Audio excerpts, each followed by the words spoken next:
What up, you crazy fuckers? We got some new merchandise on the customized girl.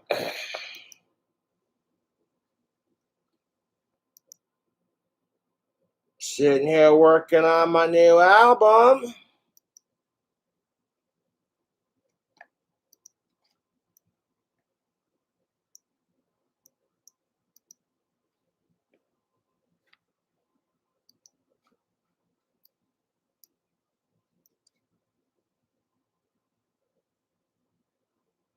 That's a unisex Komodo. Even though the website says it's for chicks, dudes could wear it too, to be honest. I see nothing wrong with that. And it has glow-in-the-dark fonts. Yes, your boy King Cobra has been making some new merchandise. Yes, including a happy 4th of July t-shirt. Most definitely, what's up?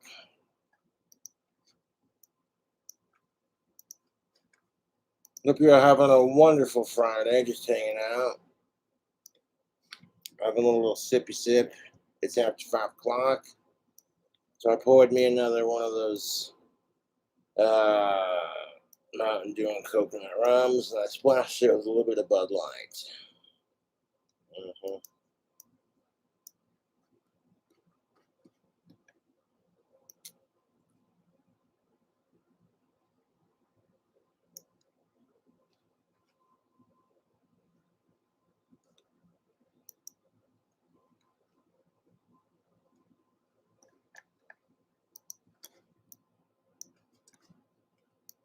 We got t-shirts. What up, museum? An old post I had on Facebook from Teespring allowed me to get the Green Cobra made for Teespring back.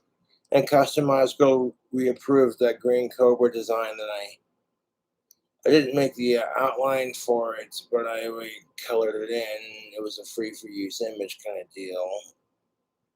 You know. Yeah.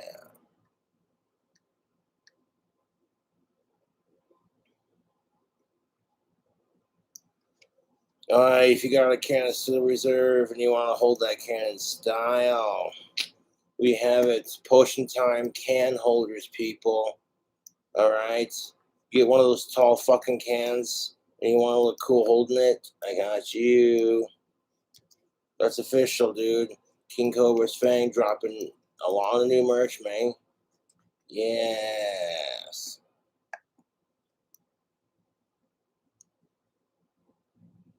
These shot glasses look sick.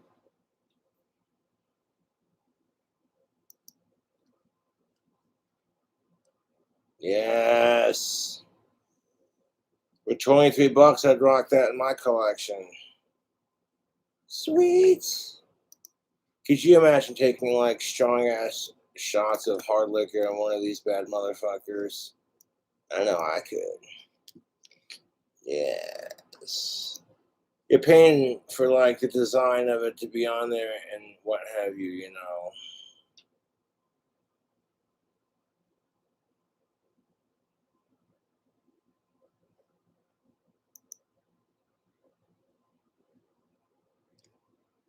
Sweet.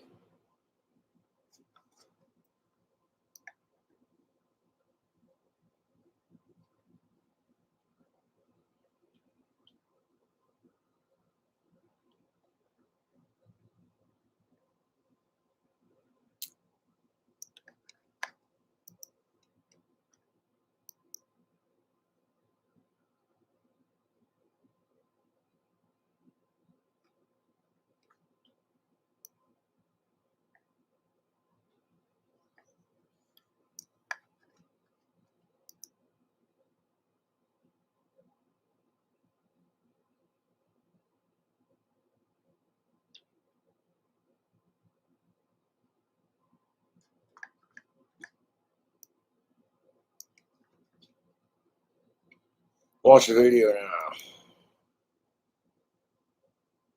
Oh geez, Cobra's watching the video. Is it gonna be a rant? Oh god. A new car loses about 10% of its value the minute you drive off the lot. Or more.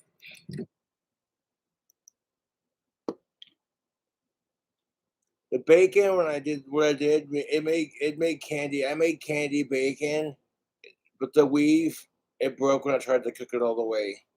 I gotta cook it all the way, but it was good. That bacon I made, yeah. The Doritos stuck to it, and like the flavor on that bacon was like, what did I just create? Oh, that's good. Not quite the effect I was going for, but it still tasted good. Thanks, Manscaped, for sponsoring this video. I've cooked so many briskets in my life, but today I'm going to show you how I got schooled by a Texas barbecue pitmaster.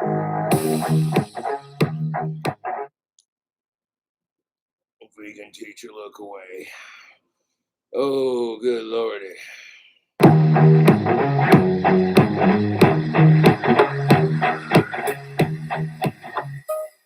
Welcome to the show, my brother. No, I was going to try to make a cup out of bacon and then pour beer into it and then try to drink out of it, but, well, my bacon weave idea wasn't so smooth.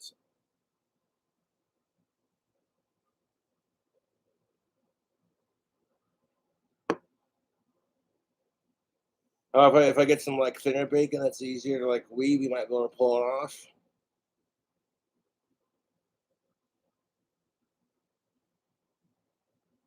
Could you imagine though doing a bacon weave and like weaving it around a cup so that you can like drink beer out of it? You can't tell me that wouldn't go fucking viral on YouTube.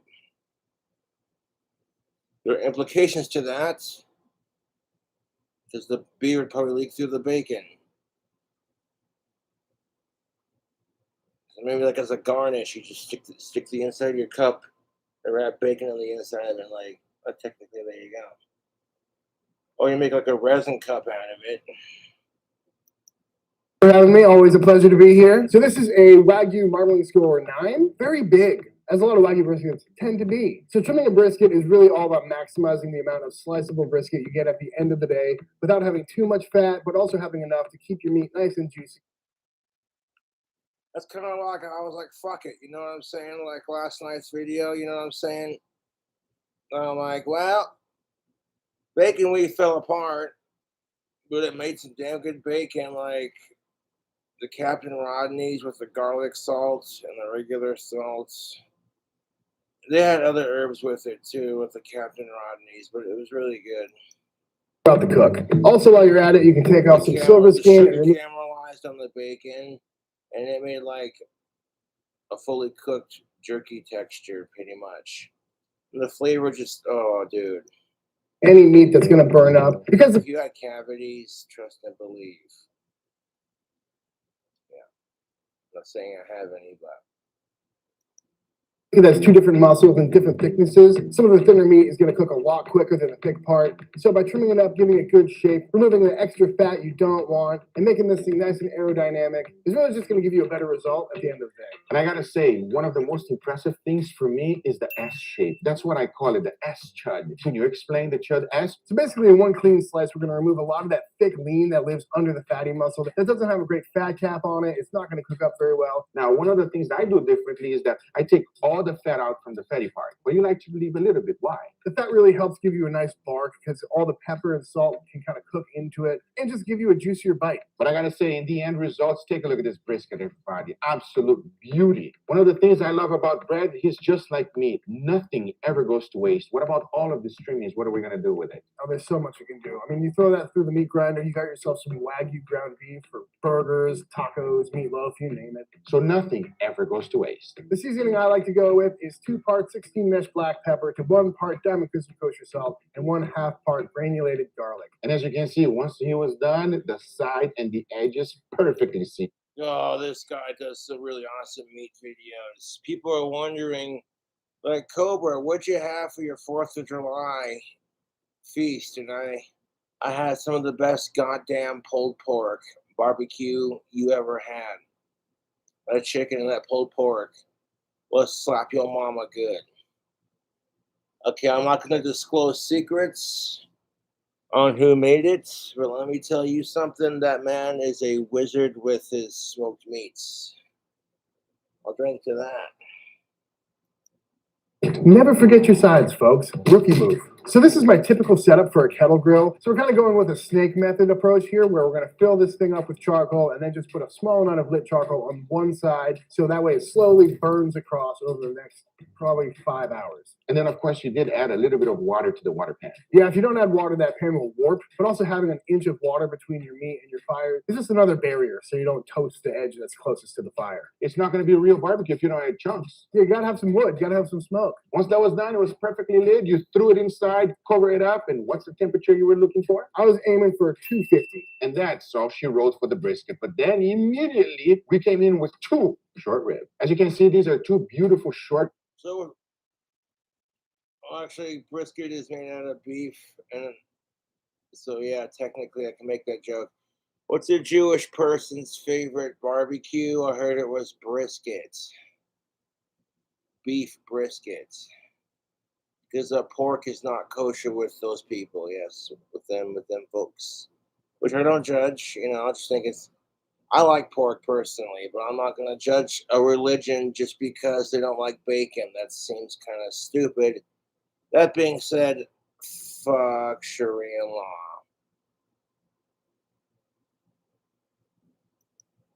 Marvin, you scored 9. They are fantastic. Now, since we have 2, I always love to do experiments, and you decided to do one with me as well. And one, we're going to do it with the fat cap on, and the other one does not have a lot of fat cap on it, so Brad decided to take it off. Once the trimming was done, you treat it exactly the same way as the brisket did, with a little bit of that salt, pepper, and garlic powder rub. Please, folks, don't forget the side. That's right. So for one of these racks, we're going to throw it on the drum smoker. So I was kind of disappointed, like, when it turned out. I pulled it out of the oven, let it cool off, and I'm like, well, I tried a piece of my bacon last night. So before filming it, I'm like, fuck me, that's good bacon. Oh, Cobra, you devilish bastard. You could put this on some kind of burger. And yeah, totally.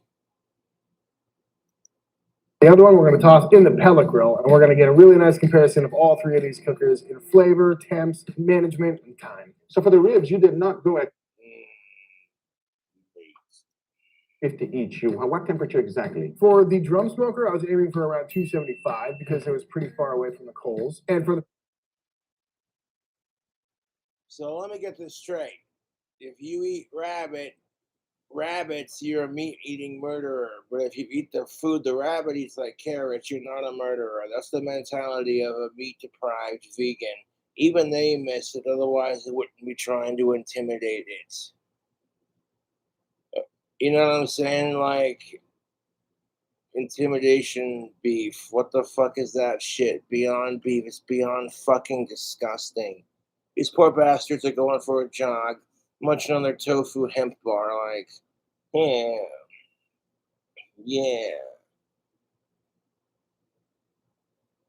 And then they see someone just picking down on a big old baconator from Wendy's, and then it's just like they're sitting there going. They look on their face because they see the person enjoying it. They look down at their bar and they're just like,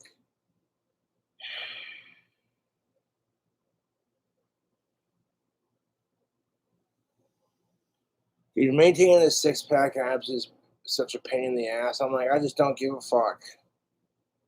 Like, all your friends are going to fucking Outback or Texas Roadhouse or Steakhouse, what have you, and it's like they're ordering blooming onions and like steak fries and all this other stuff. And what do you want for your side? And you're just like, no, I'll have a salad. Let's sit here and suck on this lemon and sip on my water. It's cool. It's cool. I'm on the salad diet. Yeah, that's good lemon. I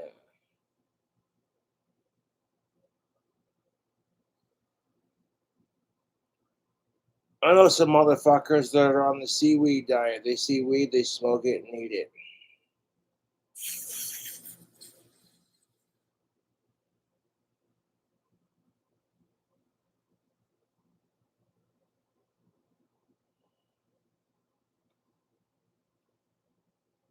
I'm trying to imagine keeping a straight face when I'm like, so, sitting around the table.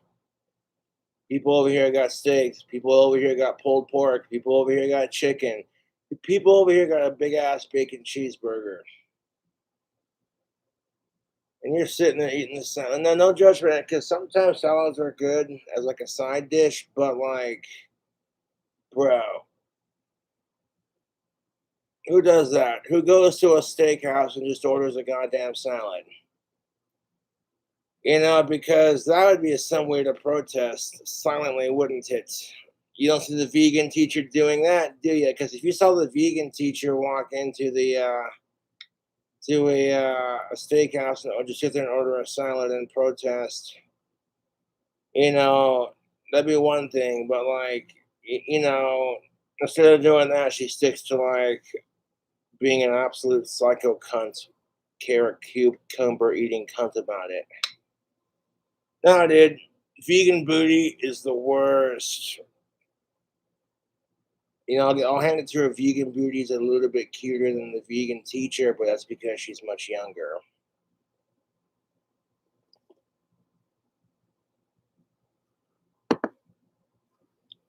And you know what? Fuck off with it. Meat's delicious, all right? That's the thing of it. As a meat eater, I don't go around telling all the vegans you're a bunch of plant murdering hypocrites and plants are murder. You're taking away food from the rabbits we're trying to eat, asshole.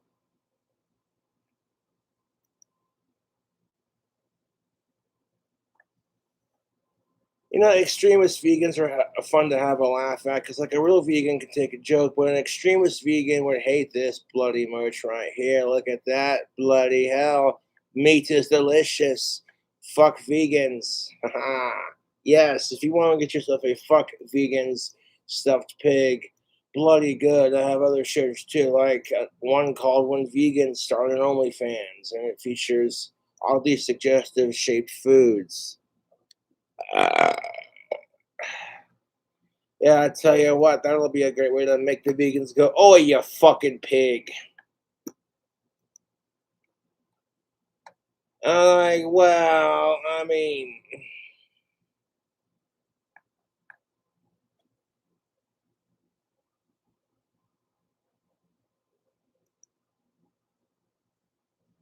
if she would have been vegan her entire life, I would have been like, yeah, okay, but she's only been vegan. Vegan teacher's only been vegan for like the last 5, 6 years of her life. And if you don't know who the vegan teacher is, consider yourself blessed. This woman is holy shit annoying. I don't have a problem with vegans, but people like the vegan teacher just ruin it for vegans everywhere, man.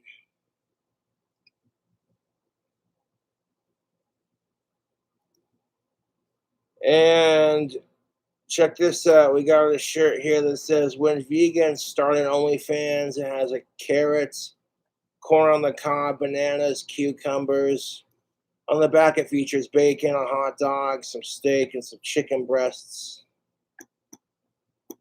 You know, a little suggestive on the food, but if you got a dirty mind, you'll be like, haha, that's cheeky, right?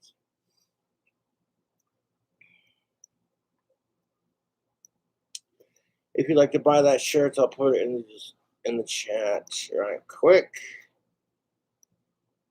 Hope you're all having a bitchin' Friday, man. If you guys want to support the channel, you know, like I said, buying the merch really helps. You want a shout out, hit up Cash App or PayPal, and I got you.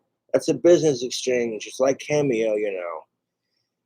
How is it e-bagging when I have 40,000 subscribers? Which I want to thank my trolls for helping me get to 40,000 subscribers. Because without you losers obsessively complaining about how much you hate me, people going, "What makes Cobra so special?" And that's what turns people on to me. My trolls are so fucking mean that people feel sorry for me. They're like, well, they'd feel less sorry for me and give me less attention. But it was like, oh, Cobra just has Asperger's, you know. Which now he can't call it Asperger's because apparently the asshole who discovered Asperger's was a fucking German Nazi scientist. Well, fucking A. Just when you thought, oh, hey, having Asperger's couldn't get any worse. No, the PR we have to deal with. People looking at us like, I wonder what it can do. Is you shouldn't call it an it unless those are its pronouns.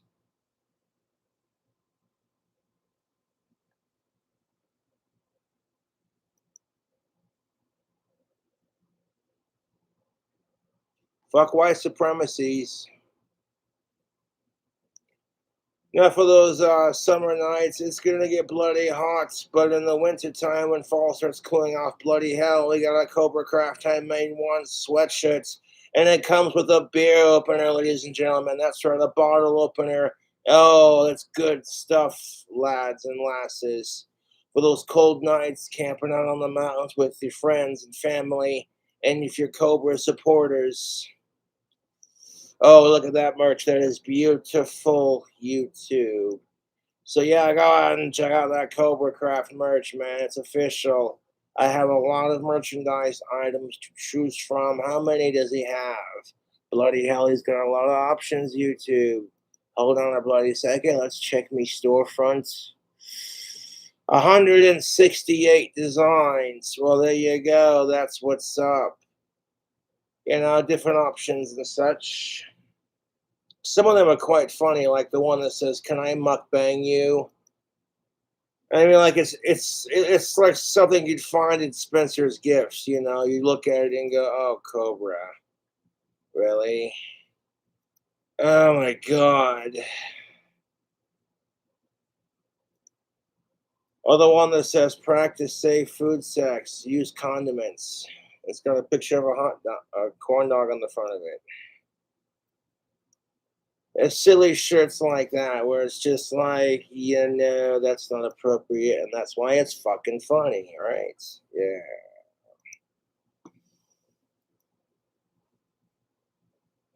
I get funny shirts like that, and I make it, and I go, I don't care how inappropriate it sounds, that's fucking funny. Oh, you can tell people to kiss your Asperger's. I'm still going to call it Asperger's because now I can use it to make fun of white supremacists too. I can use my own disorder now to make fun of white supremacy, telling those Nazis to kiss my Asperger's. Power to the people.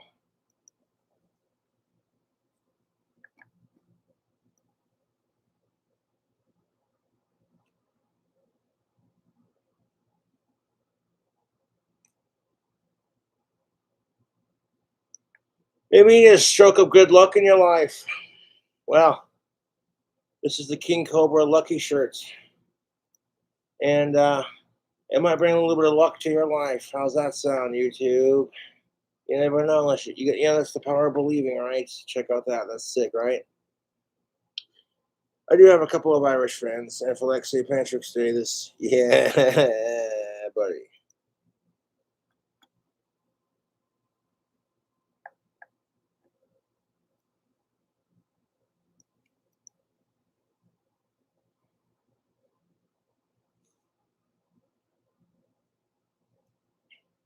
Now, to practice safe food sex, use condiments. You have a hot dog drinking beer with a marijuana shaped out of pizza covering his bits, and his party, and then they, them, whoever, whatever, just a bunch of people partying like some shit's about to go down. You see ketchup and mustard, like, and he's just like, he, she, they, them, whatever the fuck you want to call it. The food's just going, yeah, like, you don't actually see him doing it, but it's the way it's all placed strategically, like, you know, some shit's about to go down.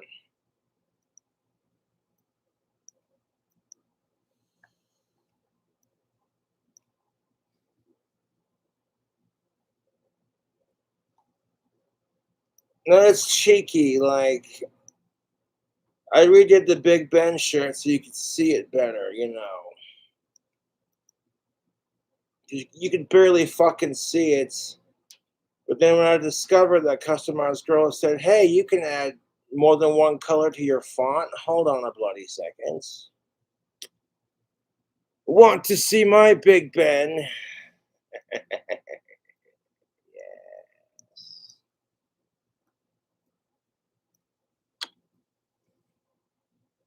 So it reminds me of that really shitty Big Ben joke I told earlier, right? Like, what's Big Ben's favorite social media app? I heard it was TikTok. That was such a dad joke. It was just like,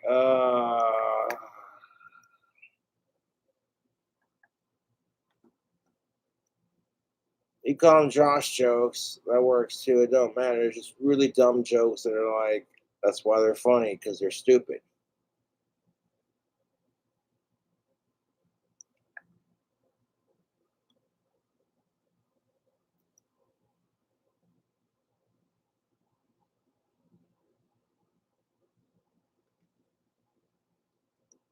And I did that to a couple of my shirts, to be honest.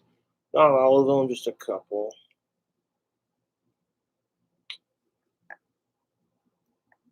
And it's good looking. It's good looking merch, dude.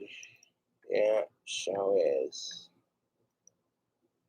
The funny marijuana shirt. THC. Toke it. Hold it. Cough it. Toke it. Hold it in. Cough it. Okay.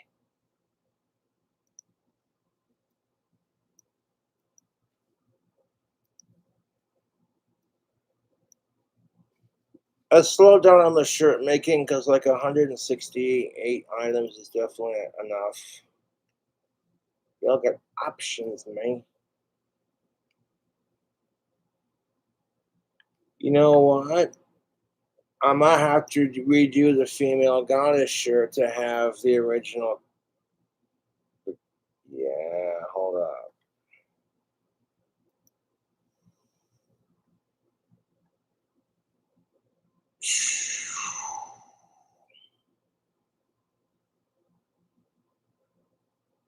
Hmm.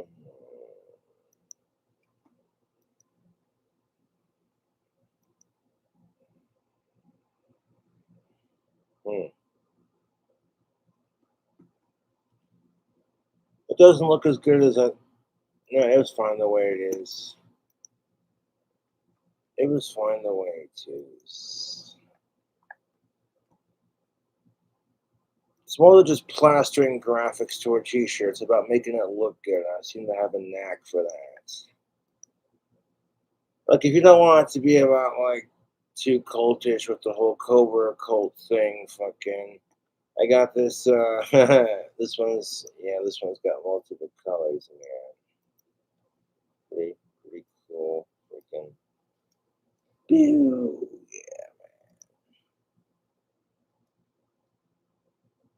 But yeah, all kinds of cool stuff's on there, man. That's what's, gonna look at something else here. Watch a video on YouTube for fuck's sake. Sweet merch. Now, next topic.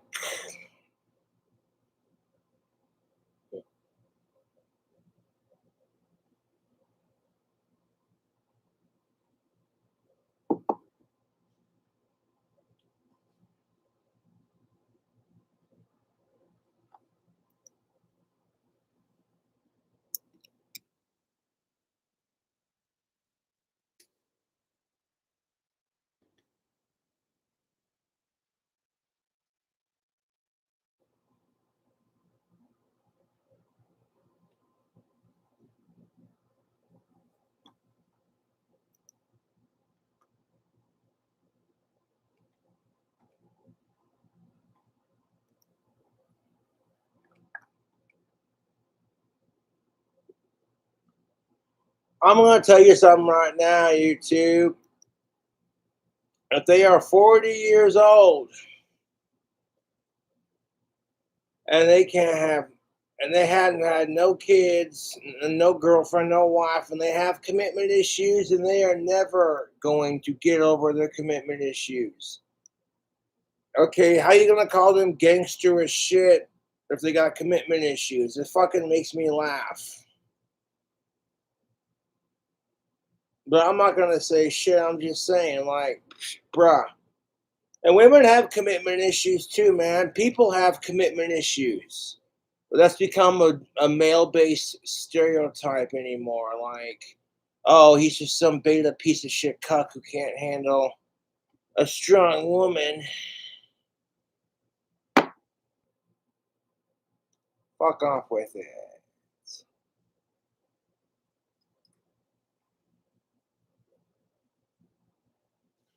Got off the phone with Alex Ford. He said, if I use the tape that holds the most space, we can do 45 minutes of comedy on one side and 45 minutes of comedy on the other side. And I said, let's do that. We'll give them the fans my longest album, and that's as long as he can make them. You know, they don't make tapes longer than that. And that'll give you guys just content, me rapping, doing parody songs, stand-up comedy, you know. Telling like some of the really shittiest Josh jokes, but it's like, you know, it'll make you laugh just a little bit because you're like, that's cheeky.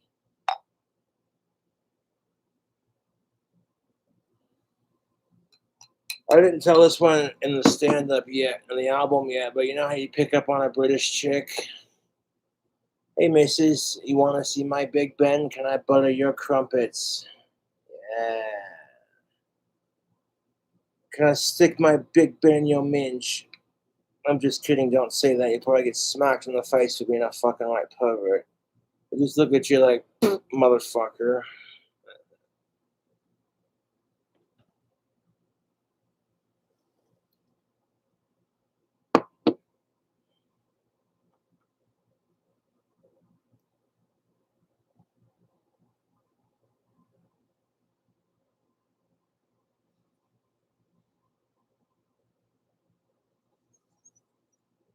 It's no different in the States, though.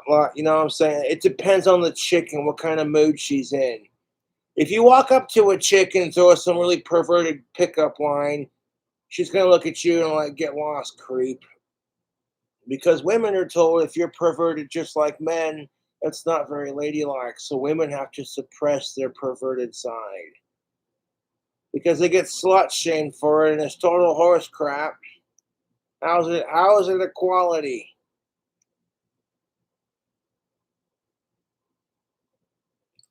At that point. Oh boy. Why do I care so much what people think? Mute the commercials.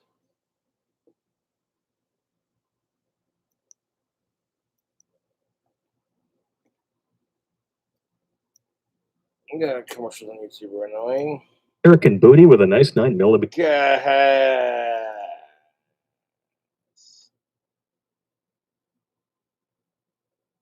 That's a nice butt segment. That's a real nice butt segment. I'd let her play with my pistol. Cocked and loaded.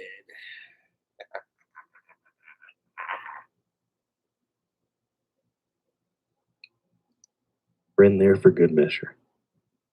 It's good stuff. Hang on. That's a Beretta.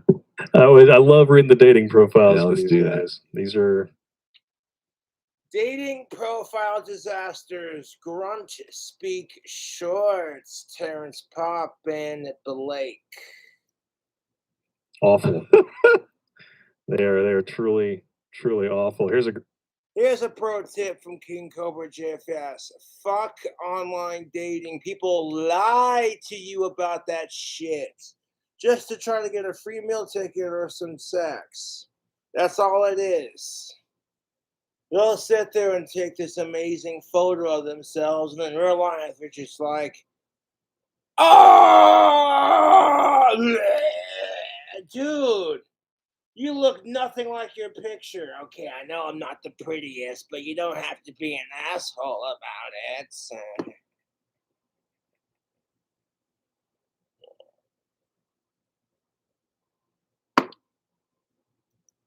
one here. This is a Cheryl. Okay, so line them up. We have a little bit of beer for the Friday night. Line it up for a video response. We're going to read off the profiles, and I'm going to give you my 2 cents on it. And I'm probably going to laugh my ass off, so if I come off as kind of an asshole in this video, it's not intentional. Shh. Sex is not a need, it is a want. And if you argue with me on that, then you support rape culture because that's what creates it. And that's what creates assholes like Elliot Rodgers who are sitting there like all these fucking cunts on BuzzFeed throwing a fit because they can't find a decent man. Only with Elliot Rodgers, it's gender reversed. Those are called what, children? Incels. Good. What do we say to incels? They suck. Fuck incels. And fuck sickos. You know what I'm saying? Like, you find some dude who hasn't had a chick, and then you find a chick who's had a hard time with dudes. And both the people have a hard time trusting the opposite sex. It could go one of two ways. One, they end up killing each other, or two, they're all over each other. Like, finally, we got someone to squeeze on. Oh. That being said, I know I have options. I'm a good-looking mother trucker. I don't need anyone's help out there.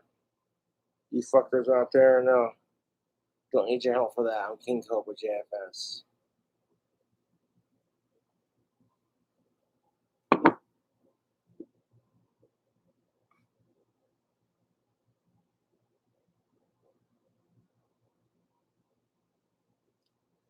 And wait till you hear this dating profile and you're just like, oh, jeez.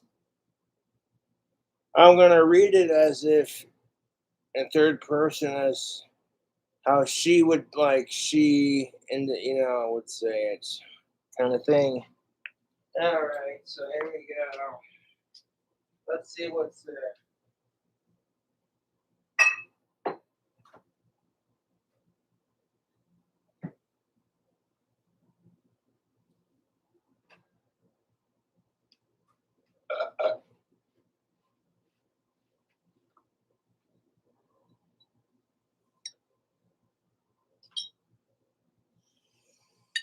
Because dating in the 21st century has gotten so much more complicated because now there's like 10 million fucking genders. And I'm like, okay, there is male, female, transgender, hermaphrodite. I wouldn't classify non-binary as a gender because they then do not identify as any specific gender, yet they still crave an identity, so it's a bit confusing for some folks, but I'm not here to judge.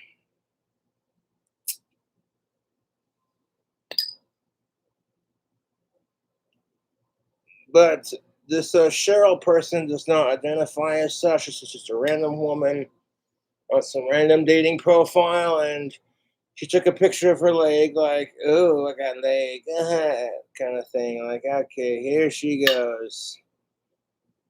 Jesus Christ, and she's only a couple years older than me. Nope. And it's always, I mean, that's what kills me about it. It's like it takes two to make a baby. It does, right?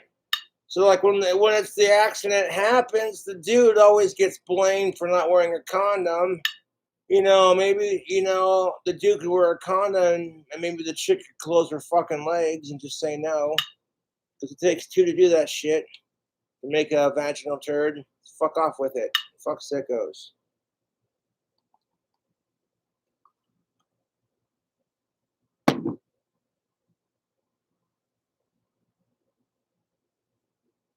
Cheryl Rell, 33 years old. She is independent, strong, and she takes no bullshit. However, she's open for anything because she's a hopeless romantic. What's the sound of me gagging? She loves the color pink. She loves to go shopping. And she loves crafting. She loves basketball.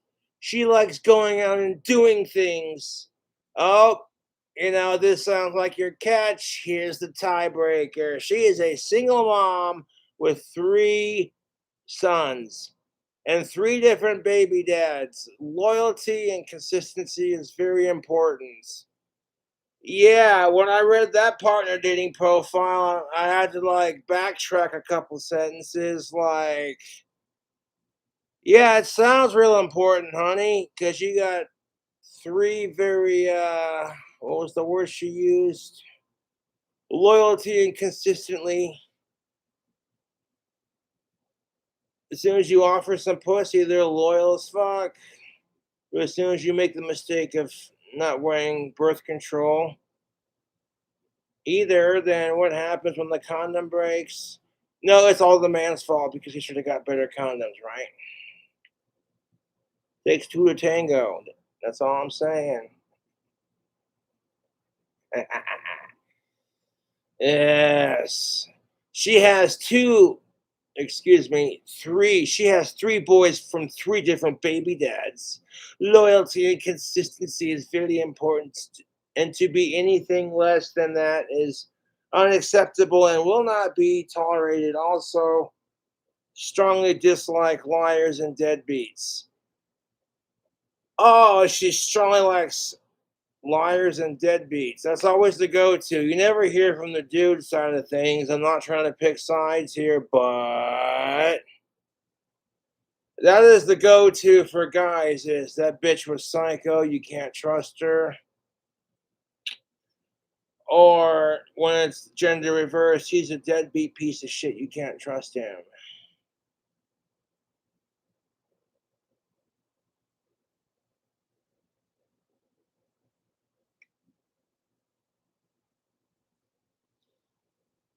Women try to weaponize sex, and when it backfires in their face by getting them pregnant, it's now the man's fault because he didn't wear a condom when she didn't wear birth control neither. So it's just like, you can't pin the blame all on men, ladies, just like you cannot pin all the blame on women. This is called gender equality. You got to be responsible adults about this. This is why, sometimes you quit complaining about your dry spell when you realize, oh, hey, look, I got a 6-pack of Bud Light in my fridge. Ha! Some poor schmuck has to fill it with baby formula.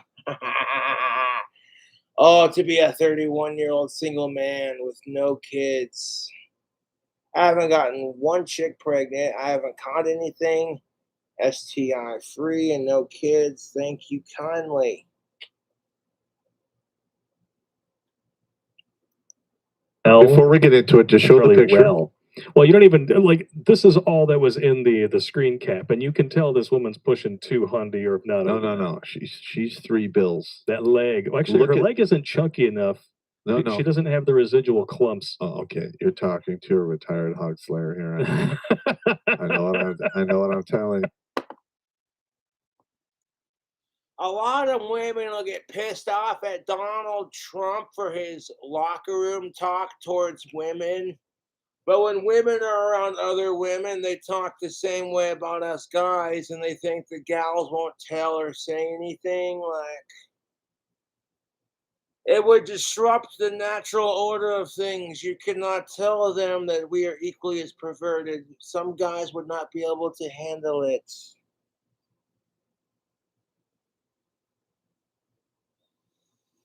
You see some guy with his guy friends, and he's with his girlfriend, and the dude's got the girlfriend, his guy friend sees a hot chick walk by in a mini skirt who's like 4 times hotter than the dude guy's girlfriend. So if he's a good guy, he won't stare at her. He'll just wrap his arm around his gal and be like, I already got me one. What are you poor bastards looking at? And all his guy friends are going, oh, I wonder what's underneath that skirt as the hotter chick walks by. And later in the car, your girlfriend sits there and says, oh my God, your buddy Chad is such a pig. I'm glad I found someone. And just starts going about how wonderful you are. And you're just like, yeah, right.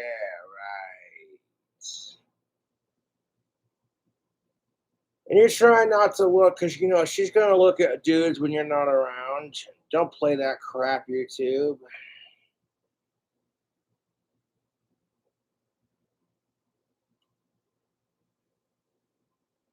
Like, okay, your boyfriend and his buddies are out doing guy shit. So your gal pal says, hey, you want to go to Starbucks and gossip?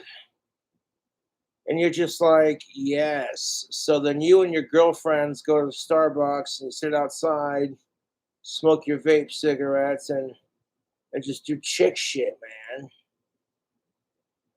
Secretly talk about how crappy each other look behind each other's backs, while also pretending to be your bestest friend. Oh my God, did you see Cheryl's purse? She looks like a total slut. And then as soon as Cheryl gets back from the bathroom, oh my God, Cheryl, where'd you get that purse at?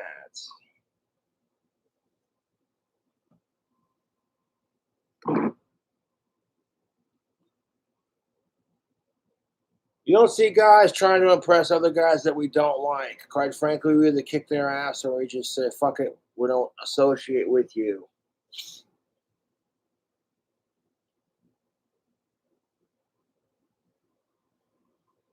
Or, you know, we'll just sit there and have a beer and hash it out and talk about it like reasonable adults. To be fair, sometimes women and men are not exactly the most reasonable or rational of people.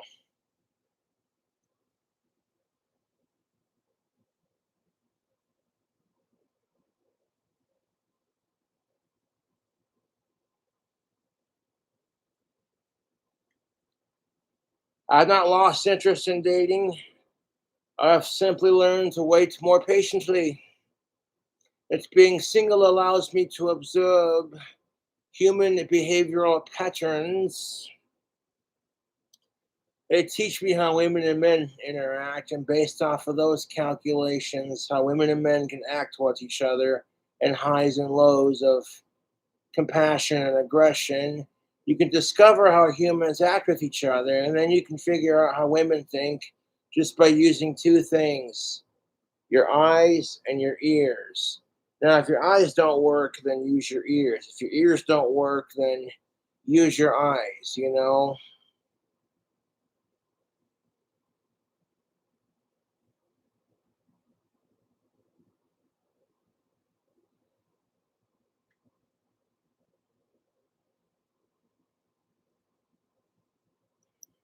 I look at this. Don't second guess me on this. She's north of yield the floor. 250 somewhere. I yield the floor. But this is Women are totally allowed to reject dudes for being too fat. However, if you're a dude and you're like, no offense, you're too chunky for my taste, dudes will get met with so much hypocritical crap for that. And it's hypocritical because women are allowed to do it, and it's crap because women are held to a higher beauty standard than men are. Most of the time, society doesn't give a fuck if you're a male and you're fat, hairy, and disgusting, unless you're some shallow chick who's like, she's sick and tired of men judging for and women judging her for her body, but some dude comes up, it's not her type, and it's a different story.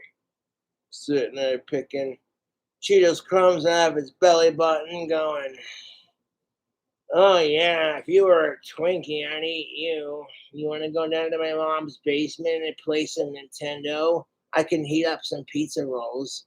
I got a Nintendo Wii."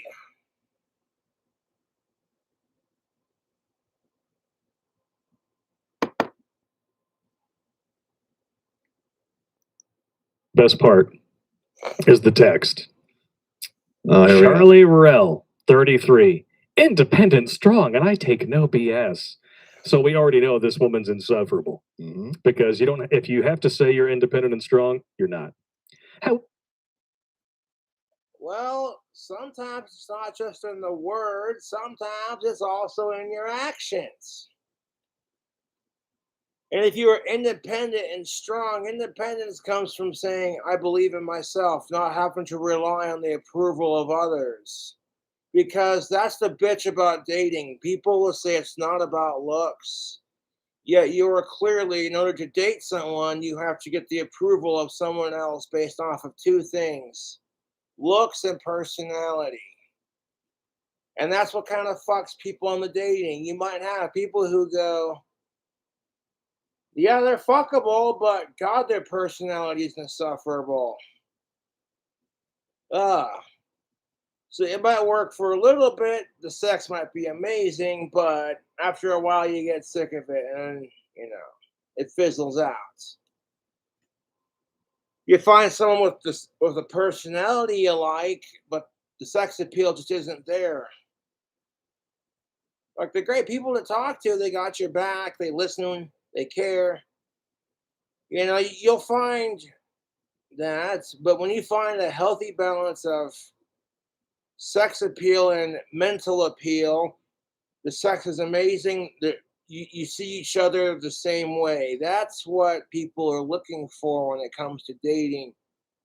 Is for someone to look at them like a stoner looks at pizza, like that look in their eyes, that glazed look in their eyes of I want.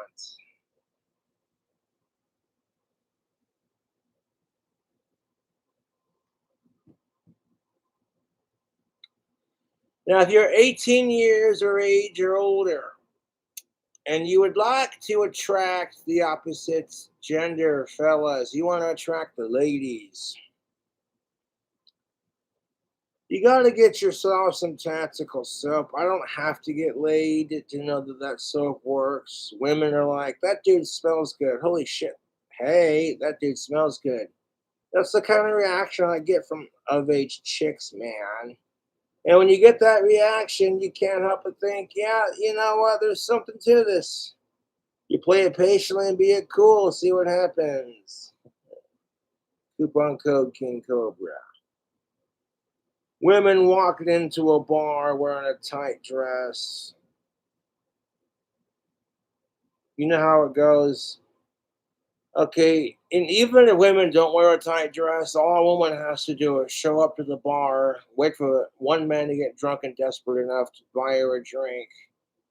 And all she has to do is flirt with them and say yes. And women can get laid a lot easier than men can. And so tactical soap, respectfully, of course, evens out the playing field.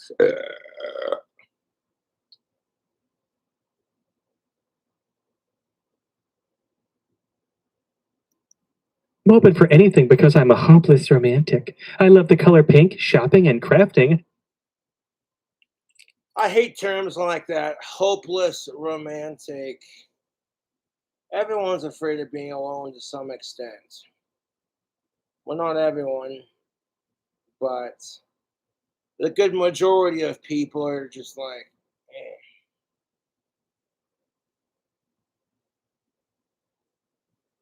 And keep a little bit of that hopelessness. It gives you backbone because if you're a fucking lovesick idiot that falls for every chick or guy you see, then holy shit, your life's gonna be hell.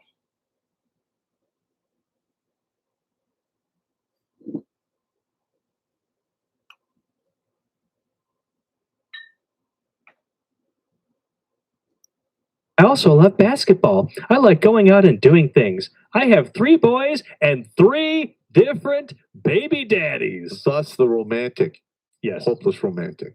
Loyalty and Yeah, because when you meet 3 different people who are just willing to say nope, if you are not willing to raise the kid, then either you have abstinence, learn to enjoy being single, or put a fucking condom on. consistency is very important to me, and anything less than that is unacceptable and will not be tolerated. I also strongly dislike liars and deadbeats. Yeah, your last 3 options that you had prior to that dating profile totally tell us you dislike liars and deadbeats. Because of the way men are treated in our society, no one questions it. If the woman says, hey, he was a piece of shit, nobody ever stops and goes, I wonder if he's full of crap. This is why people got so shocked about the Johnny Depp Amber Reed shit. That being said, I respect that power that women have. And it keeps you on your toes. Like, yeah, it keeps you guessing. And to a degree, it's fun. But when all they do is keep you guessing, you're just going to move on and find someone who's easier to figure out. You're going to find people that you swear up and down they're perfect for you. And then when they won't reciprocate the same feeling, it's going to hurt and it's going to suck. Welcome to life. Love sucks. We all die alone. Any questions? No? Cool. And guess what? You think having a girlfriend or a boyfriend changes that? No. If anything, having somebody makes it worse.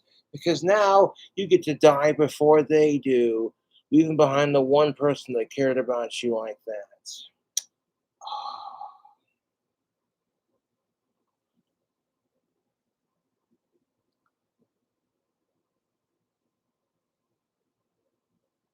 Knowing that you have to watch your other half on the other side, like, give it another 20 years and you'll be right there behind me, kind of thing. Like, ooh.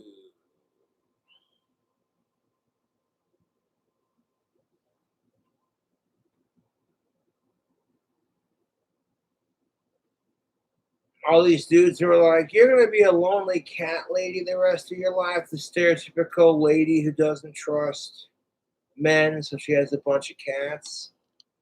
There is a male form of that, and it's called a dude with his dog.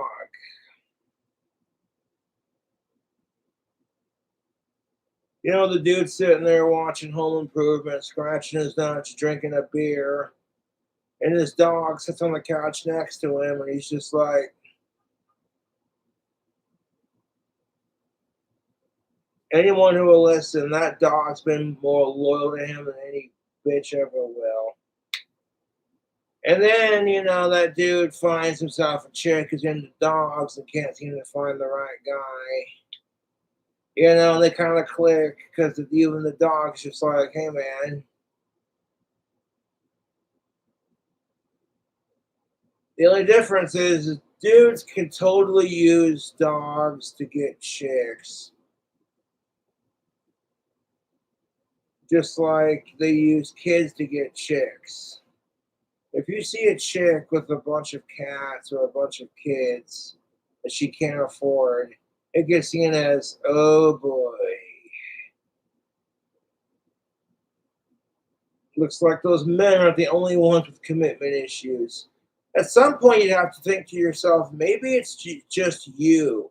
You stop blaming the asshole men you're going out with or the asshole cunt women you're going out with and go, maybe it's you.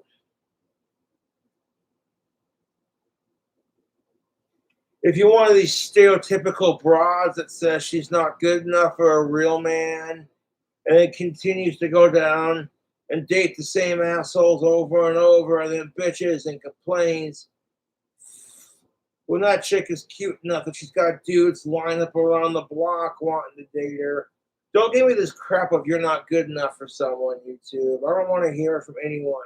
As long as you ain't a sick fuck who gives a shit.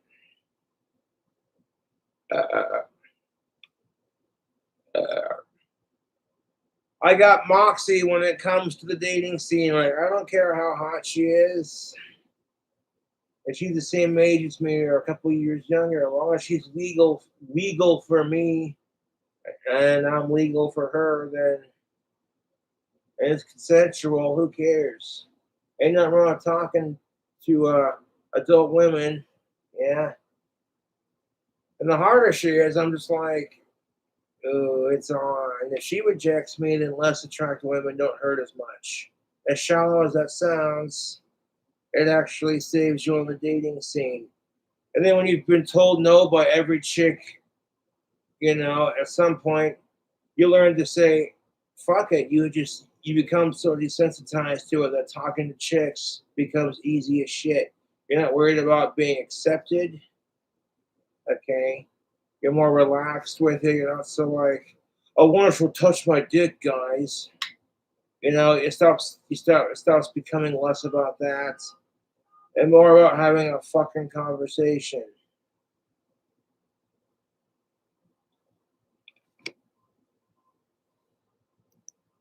Kind of like the three guys who aren't paying child support now. The three guys who came in you?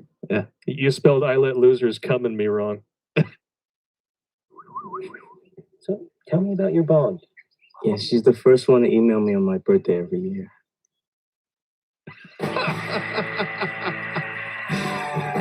But, you know, Here's how it is for guys. A woman could literally cheat on you with some other guy, get knocked up by that guy, say the kid's yours, and then when that guy can't handle the pressure and breaks up with her, she could make him pay child support for the other kid's dad, kind of shit. And then they want to bitch when guys use their gender-based privilege to abuse the system. Fuck off. People are assholes to each other. Like I said, I haven't lost interest in like dating or anything. I just simply learned to wait more patiently. You know, I'm a YouTuber. I got 40,000 subscribers. If a woman doesn't want to date me, that's her fucking loss. And I'm sure all my haters are going to nitpick and go, yeah, but you're bald and blah, blah, blah, blah, blah. Fuck off. if this were gender reversed and a chick got rejected for the same so-called issues that I have, she could say, well, you can't handle a strong woman. And then she'd get away with like demasculating some poor dude because he's like, yo, your YouTube trolls are assholes, honey. Goddamn.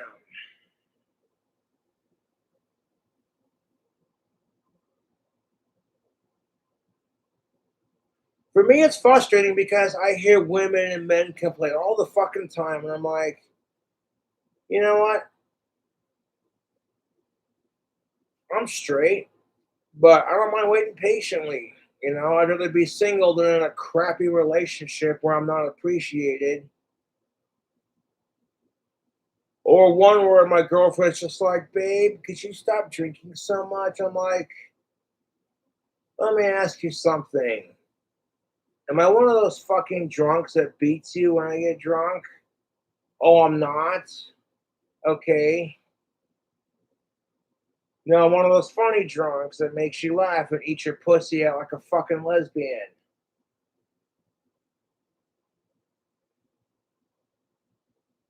Oh, what the fuck? Okay. I don't tell you to cut down on your fucking chocolate because I'm worried about you getting diabetes and getting fat. Oh, don't give me that. That's totally not the same. You saying that? It's not the same? Oh, come on. You were just telling me that you're worried about me drinking and getting a beer gut and not being as sexy as I used to be. And I'm just over here like, oh yeah, that reminds me. Even though I'm straight, and that's what makes dating fun. You know, it keeps you on your toes. It challenges you to think mentally. You know what I'm saying? Because the majority of men are trained in our society to be muscle-headed idiots, and the ones that can think for themselves generally don't start thinking with their dick till about 30, 35, 40 years old. They generally don't stop thinking with their dick till they're about 30 years old, 35, 40 years old.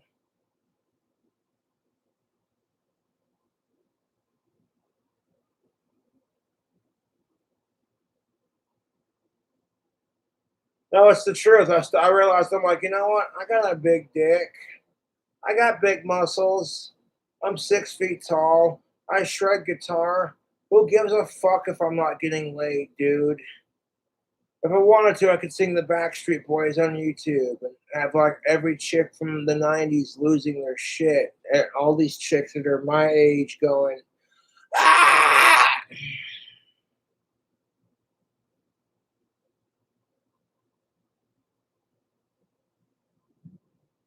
I want to blow my trolls a kiss. Oh, wait. Woo! God damn.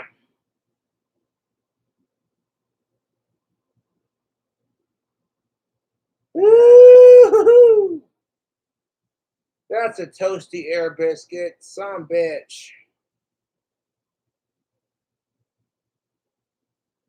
I don't care if I'm live on YouTube. If I got a fart, I'll cut one loose. But goddamn.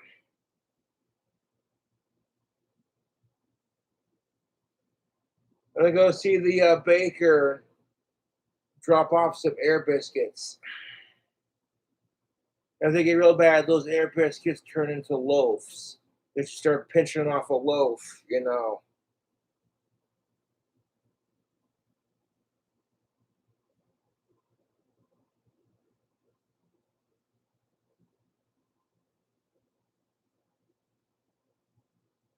I do not trust online dating. Okay, what I do is I go to the bar on occasion with my tactical soap. And I notice that whenever I wear tactical soap, of age women, they definitely respond to me. They're just like, ooh, that goth hippie dude smells good. Women don't even have to try that hard. Like, you have basic female grooming, jeans and a t-shirt, and you don't even have to wear makeup. You know what I'm saying? You don't even have to wear fucking makeup. But it's a basic female grooming. If they want a pair of jeans and a t-shirt and you put your hair in a ponytail, but dude thinks he's cute, he'll buy you a drink. Really, it's not that difficult. Dudes, on the other hand, you'd have to be a YouTube celebrity or like a top tier dude to get chicks to buy you drinks. Or you'd have to be like so fucking hot and full of money that chicks just don't care how big your dick is because you're rich and famous. That works for a lot of people, I've heard.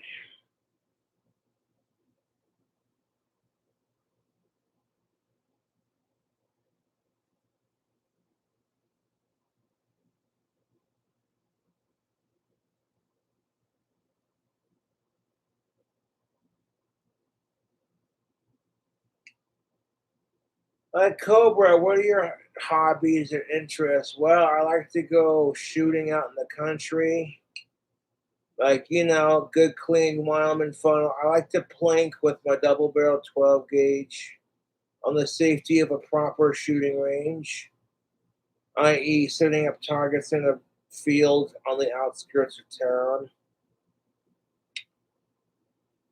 Like good, clean Wyoming fun. Of course, you all know them shooting videos, which those are fun to do. I'll do that sometime. Yeah. I don't get to go shooting very often, and I don't mind waiting until the next time to do it because it's fun, dude. It's that way it doesn't like. I don't think it ever lose its nostalgic feeling, but people are busy and such, So like, yo, yeah, people are busy and the more important things. But every so once in a while, it's nice to go out to the shooting range and safely pop a couple rounds off on my 12 gauge.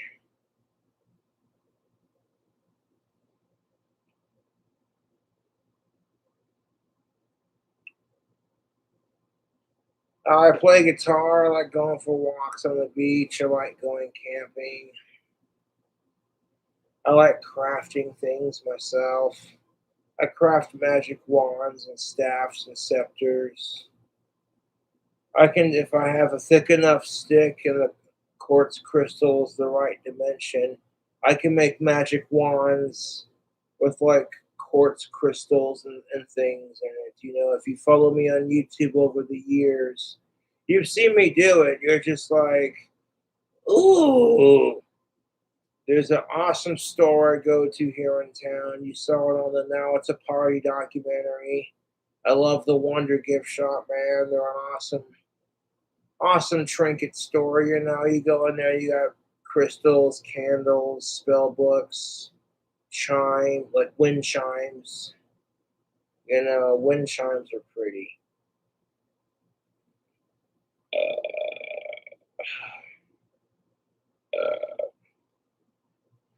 Remember, it does not matter if you're gay or straight, as long as you ain't a sick fuck. Who gives a fuck? And you know what? If you're single, who cares? Because people are fucking shallow assholes. They'll just use you for sex, money, and food and whatever else they can get out of you. It's the truth. If you're too much of an asshole, nobody wants to be around you. But if you're too much of a nice guy, people just fucking take advantage of you, and it's sad, you too.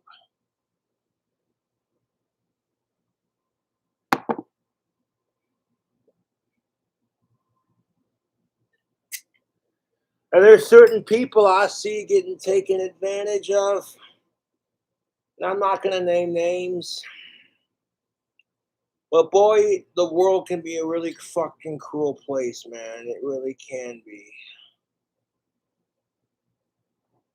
So, like my new the King Cobra comedy album, I think is what I was calling it. I told Deathbed Tapes what I was calling it. Hold up, I have the name right here.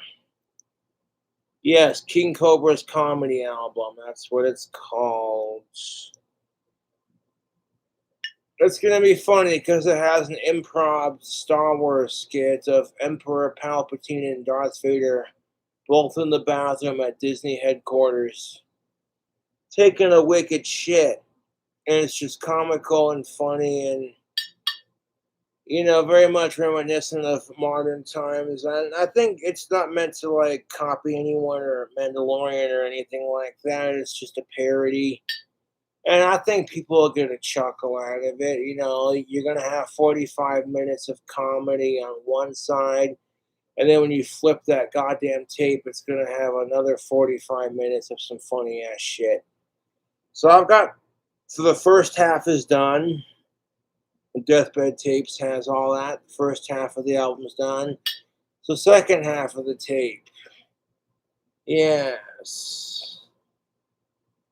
Hell's Advocate, Satan's Bell. Oh, yeah, dude. I actually really liked my newest album, Satan's Bell. It turned out better than I thought it was going to turn out.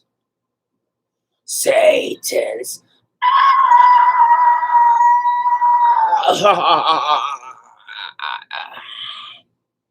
That's not bad for not being warmed up. I'm off fucking topic. Hold up. This is what we have going on here. I mean, this mental delusion for these women has come all the way down to the point where you have women with 3 kids by 3 different men who is somewhere between 250 and 300 pounds. Ugh, spouting this bullshit on a dating profile. And they feel entitled to their standards. Yeah, listen. Yeah, this right here, where toxic male and Terrence Popper, like, they feel entitled to their standards. This stems, gentlemen, from men being told we're not allowed to have standards. If we reject women for being over opinionated and too fat, we're these shallow assholes who can't handle a strong woman. But if a dude also has opinions and he's too fat for her taste, and if women say he's mansplaining and he's just too fat for her taste, nobody says shit.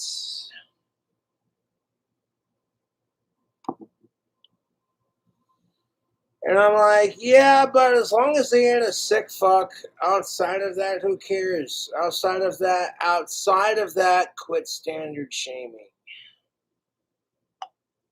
I'm all about gender equality on my YouTube channel. That being said, if men can have sex without being slut shamed, but the second they try to get it, they get simp shamed.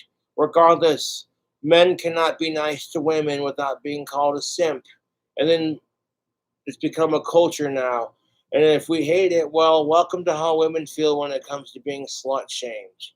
And to that degree, women, you've had your shitty exes that start shit with you when you fucking ignore them. And then the second you respond to your shitty ex's crap, you're the piece of shit that needs to get over them. And I'm like, and women and men will manipulate the scene based off of how can their privilege of their gender manipulate the situation. And when women and men discover what they can do and use to manipulate the dating scene, then they'll use it.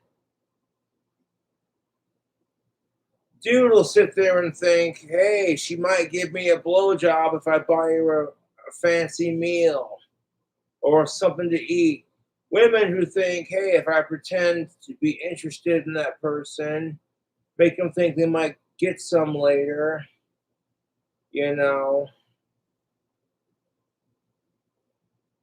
It's like, okay, that being said, fellas, this is where I'm being 100 with you. Even if she's weaponizing sex to get a free meal ticket, do not make sexual advances unless you are giving consent. It is legitimately part of the satanic 11 rules of the earth. Rule number 9 is also never hurt small children. So that pretty much says fuck sickos. As doctrined by the Church of Satan, the satanic 11 rules of the earth. Rule number 9 is never hurt small children. And there's another rule that says never do the shenanigans unless given consent. Which between those two rules, that covers the basic forbidden five here. So fuck the sickos.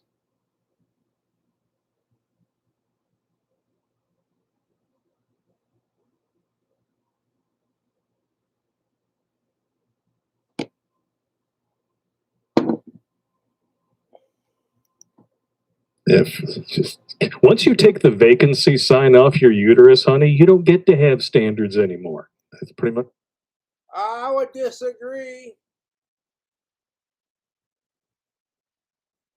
Just because women have an easier time getting laid than men do doesn't mean they shouldn't be allowed to have standards. Like women and men should be allowed to have standards as long as you ain't a sick fuck about it.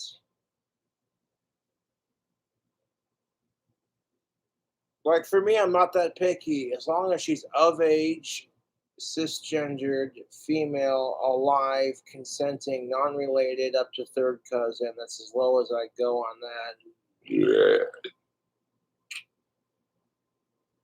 Freaking, you know what I'm saying? Like, fuck incest. Wait. Did you hear about the incest pride flag? Yeah, it's pretty much the Confederate flag.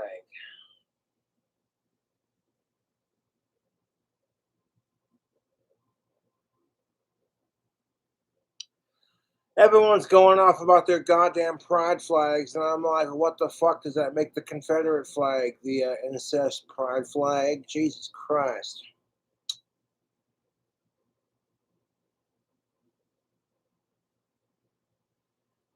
And that was going to be my fucking shirt. It was going to be a Confederate flag. And it was going to say incest pride flag.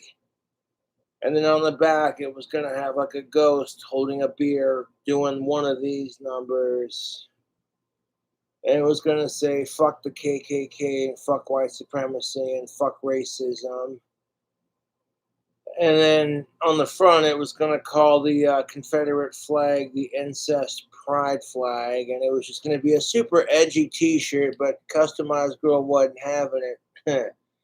Hey, exhumed visions, buddy. If you want to make that a reality, and we could find a way to do that without getting copyrighted or like. And I acknowledge firsthand that not everyone from the South is like that. That's a Southern stereotype. But that was more or less a jab at these fucking asshole KKK members. I was watching Soft White Underbelly with a KKK member. And I'm like, Jesus fucking Christ, this guy's a fucking idiot. You do realize that the history of... There were so many arguing points. I felt myself starting to argue with this asshole, and he couldn't even fucking hear me because it was a pre-recorded video. I was like...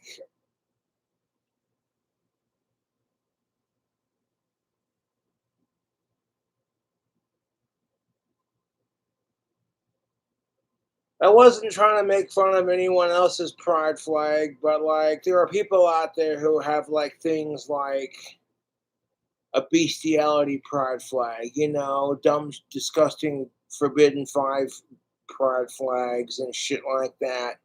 So for me, it was kind of making fun of the assholes who are abusing LGBTQ plus just to get recognition in the name of equality versus reason and morality. Like, just because we allow two women to get married doesn't mean it should be okay for you to, X, Y, and Z. Halloween is like 3 to 4 months away, and your boy Cobra has already got his costume planned.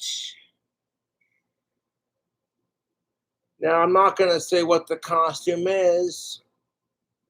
I was going to go as the Green Phantom, which is a truly classic and awesome Halloween costume. However, this year I'm going to do something different.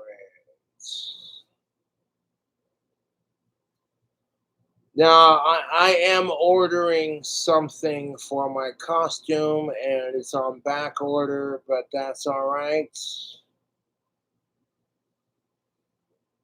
I'm not worried about when it gets here because I got a good feeling it'll get here when it gets here. But I tell you what, when you see the costume, you're gonna be like, well, you might like it, you might not. Point being is, I don't care. I'm kind of a nerd when it comes to Halloween like that. I plan my costume out like sometimes 4 or 5 months ahead. Like, oh hey, that's coming around the corner.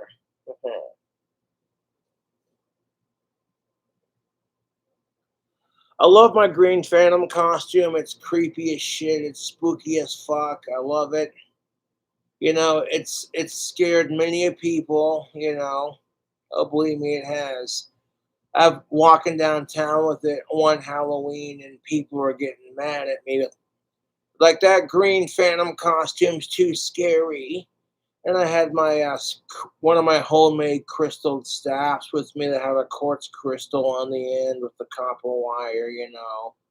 One of my fancy wizard, witch, warlock magic staffs that I make with me, and then sitting there, and the cloak was wrapped around me like that. And then you see the staff and me holding the Ouija board, and then all you see is this creepy ass mask, and then clack, clack.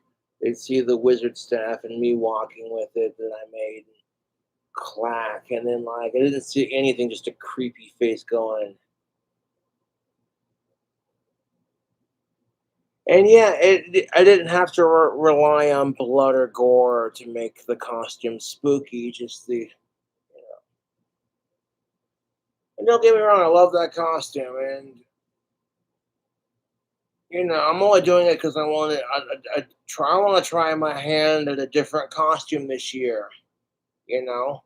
I've done the Green Phantom for so many years. To be honest, like you know what I'm saying. I've been the Green Phantom for so many years, every Halloween, and it's like, something different wouldn't hurt. And I got to make sure when I do the costume that it's not like politically incorrect, but with everything considered, I got it, YouTube. Now, I'm not going to spoil the costume. A lot of my diehard fans are going to be like, what's Cobra's new costume going to be? Hold on one second. Let me turn on.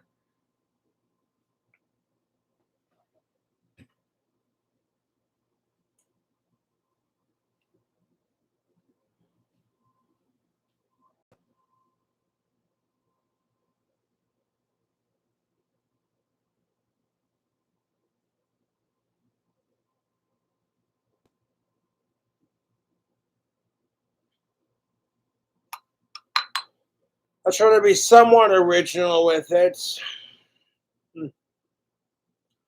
And yeah, my costume that I'm doing for Halloween this year is going to be pretty freaking sweet.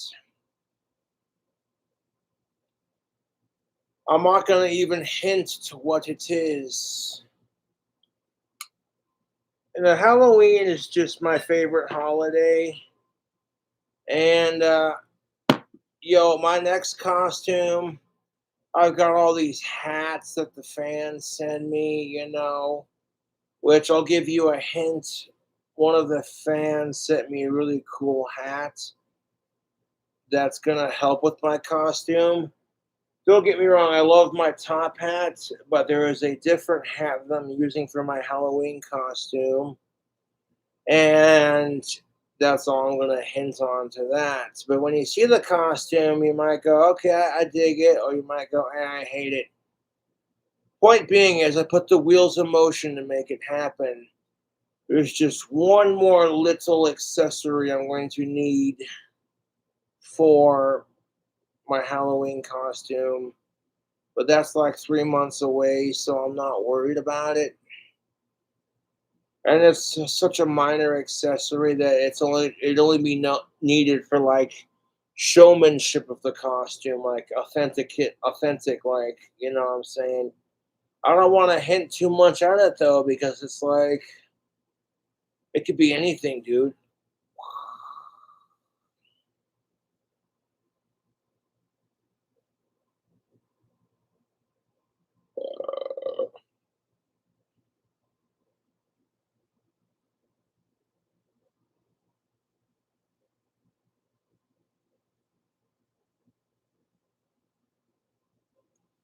The thing I ordered for my Halloween costume is on back order due to COVID-19 and all that bullshit. So it was kind of like, well, here's the thing. You can order a different one or you can have it back ordered. And I'm like, no, I don't want a different one. Okay, it caught my eye for a reason. Okay, I have a costume I'm visualizing for Halloween, and it's gonna be sick in a good way, because fuck sickos. And fucking, yeah, dude.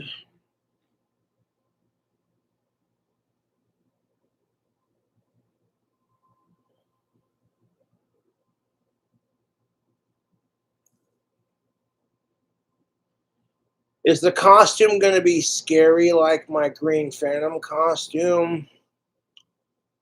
Uh, not really. I mean, it depends on your definition. I mean, if you're scared of the thing that I'm dressing up as, then I guess it could be scary. But I'm not going to tell you, Cool Cobras, what I'm going as for Halloween. That's going to be a surprise 3 months from now. So if you want to find out what that's going to be about, I need you to ring the notification bell and hit subscribe.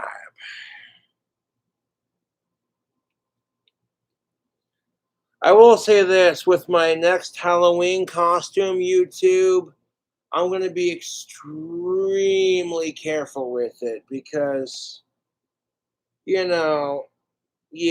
I don't want to give too much away on the costume. And you got to be careful around Halloween costumes with certain things and certain people. And, maybe you dress up as a creepy puppet and then you have like a smaller one. And it's just like, dun, dun, dun, dun, dun, dun. And it's like, Is my costume going to be creepy like that? No, not really. Not really, no. Not really, no. It's going to be my twist on a thing, but I'm not going to give away. I'm not going to give away what my costume's going to be for Halloween. I will say this though: the generous donations that I've received from fans over the 4th of July weekend, you cool cobras contributed to my next Halloween costume, man. That's pretty freaking sweet. I may use what I ordered for my Sean and Saunders skits. We'll see how I feel about that. Because it's something, okay, I don't want to give away too much. I've already said too much. I'm not in a rush to get it, to be honest. It's basically a prop for my Halloween costumes. And you're probably going, what could Cobra have ordered?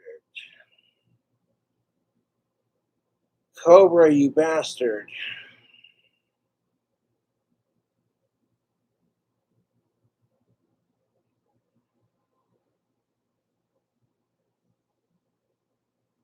But people are like used to me like wearing a creepy mask and like some. So like, yeah, don't get me wrong, dude. I love my Green Phantom costume. I love doing it every year. But you know what? I had the idea, my costume idea this year. So I'm like, I'm going to try it and set the wheels in motion. And then as soon as I thought of the idea, the money to make it happen pretty much presented itself. Yeah.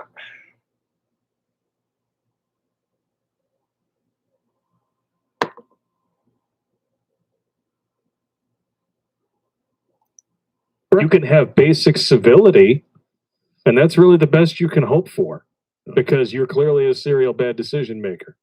Clearly, but she's a hopeless romantic. A hopeless romantic. And that is the excuse for the serial bad decision maker. It's an excuse, but it's the truth. Being a hopeless romantic wham makes people go, that person is easy to take advantage of.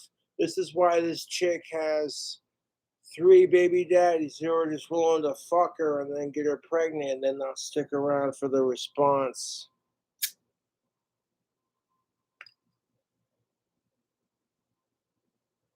I will say this, I am excited to get what I have ordered for said costume and planning like 3 to 4 months ahead. Halloween's like it's July, August, September, October. Okay, so Halloween is 3 months away, and planning 3 months ahead seems kind of nerdy, but Halloween's my favorite holiday. And, you know, it don't matter, but we're moving on. Oh, we got another one here. This one comes from TikTok. Might as well call it that anyway. I will always hate how.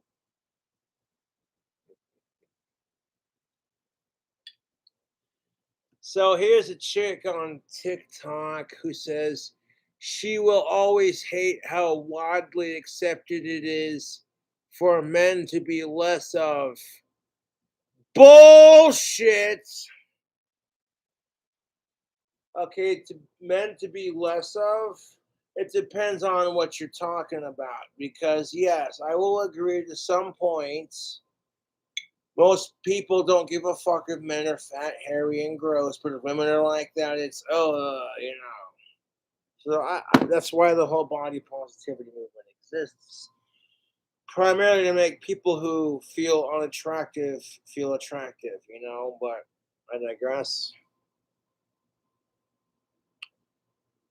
She will always hate how widely accepted it is for men to be less of. They can underdress. Bullshit. If men underdress, we get seen as creepy or like we got less money. And if you're a chick who's shallow, you might be like, wow, maybe he dresses like it on purpose to see how people really treat him. Maybe he's like secretly the richest guy on the planet, you know? You don't know. But yeah. I will say this though. I'm spurging because my Halloween costume's gonna be badass. Yeah, I'm going to be careful with my Halloween costume, but at the same time, it's going to be a badass Halloween costume.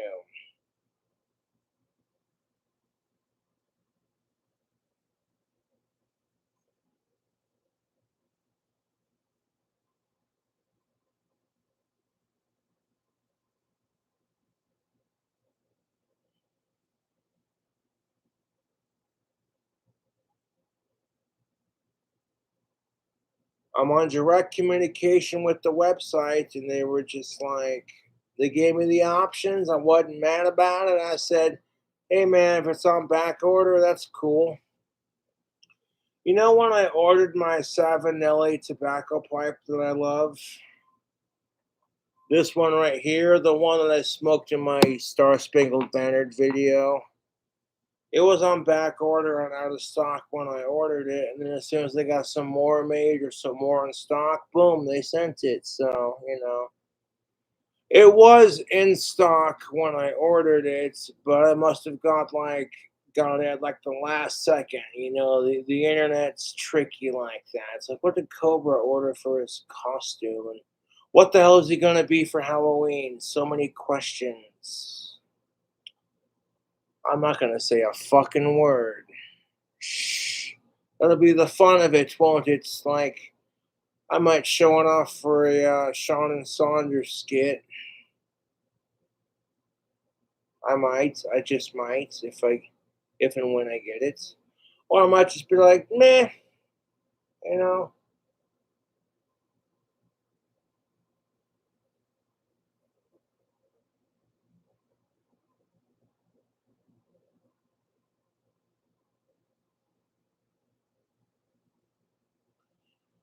But you know, I mean, she's not wrong.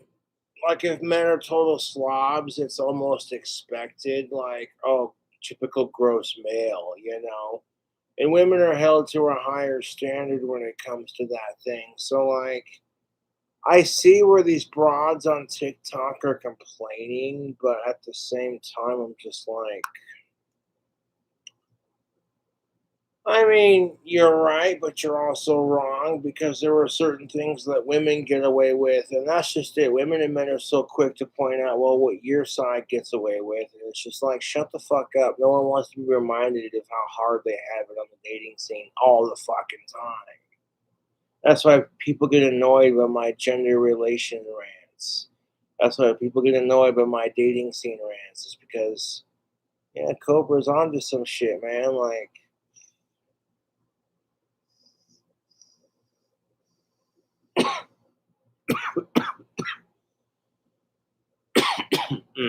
hold up. Let's try this vape again.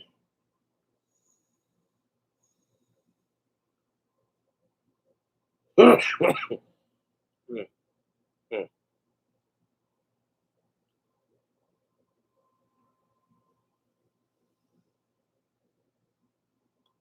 website that I ordered the product from was just like, oh, it's on back order due to COVID-19 and European BS and all this other blah, blah, blah. So I'm just like, well, that's fine. Put it on back order, man. It's already paid for. That's the one I want. So cool, man.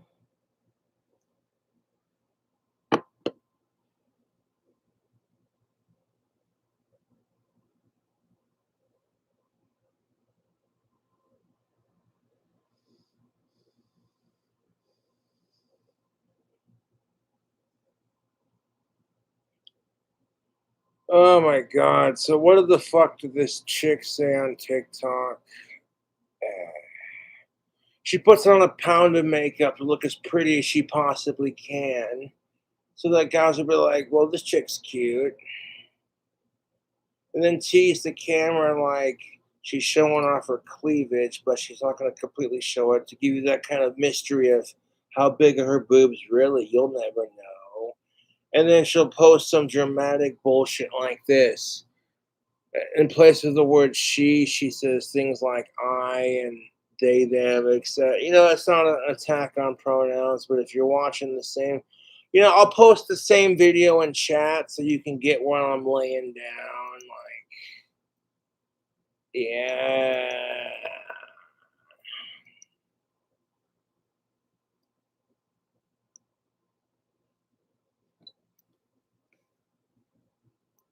There you go. Look at that, YouTube. All right. So this chick goes off on a tyrant and says she will always hate how widely accepted it is for men to be less of.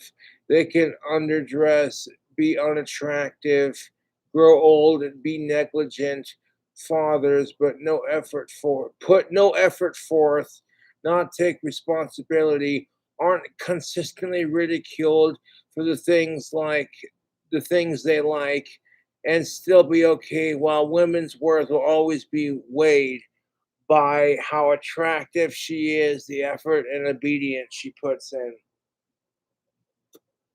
You're telling me that men don't get crap for things that they like? I'm not trying to be a dick, but yes, we do, ladies.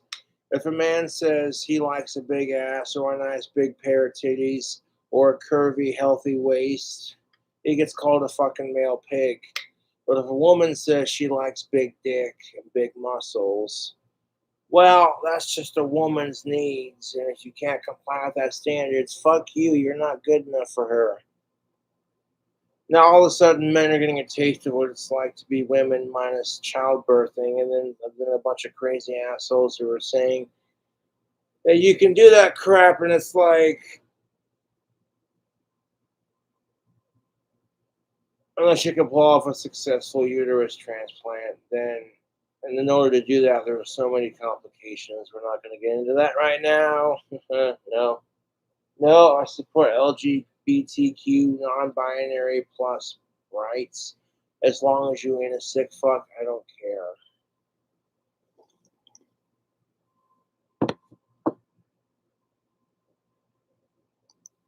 That it is for men to be less of. Oh wow, the projection here is on full play. You know, that's just it. The genders project. Underdress, be unattractive, grow old, be negligent fathers, put no effort forth, not take responsibility, aren't constantly. And like when women and men project that they're pissed off of the dating scene, you find that it's practically the same arguments. You think do you think there ain't some man out there who's using similar language to voice his concerns of why he's unhappy with the dating scene? Where? But when no one cares about what a man thinks, then you can't expect men to give a fuck about what women think. And at some point, you just have to say to yourself, what's the point? Can we all just get along? Like, as long as you ain't a sicko or a miserable, psychotic piece of shit. I'm like, there's levels of psychotic you can tolerate to a degree. Like, okay, you see Cobra in the corner having a drink, practicing his ventriloquist skits. It's creepy and weird, but it's adorable because he's autistic. Like, I don't know. Fueled for the things they like, and it'll still be okay, while women's worth will always be weighed by our attractiveness, effort, and obedience. Well, I'm going to need to get me some filterless cigarettes for my Halloween costume this year, and that's all I'm going to say on that. And I've definitely,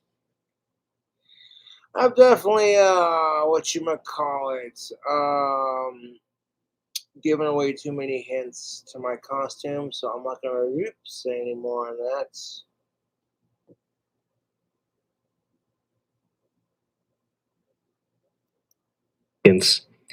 Is there a single thing that she said there that was correct? Not really. Yeah. I mean, it depends on your perspective on things, Terrence Pop. You and Blake are like me. You have a perspective from a male's perspective. Okay, when you try to explain your male perspective, women tell you that you're just mansplaining. And you know how irritated you get? That's how women feel when you're telling them, hey, you're just nagging. You can't expect the opposite sex to care about your feelings if you don't care about their feelings. But in a society where it's like, if men bitch, we get told to suck it up and quit mansplaining. If women bitch, we get told, you're just nagging. Shut the fuck up with it.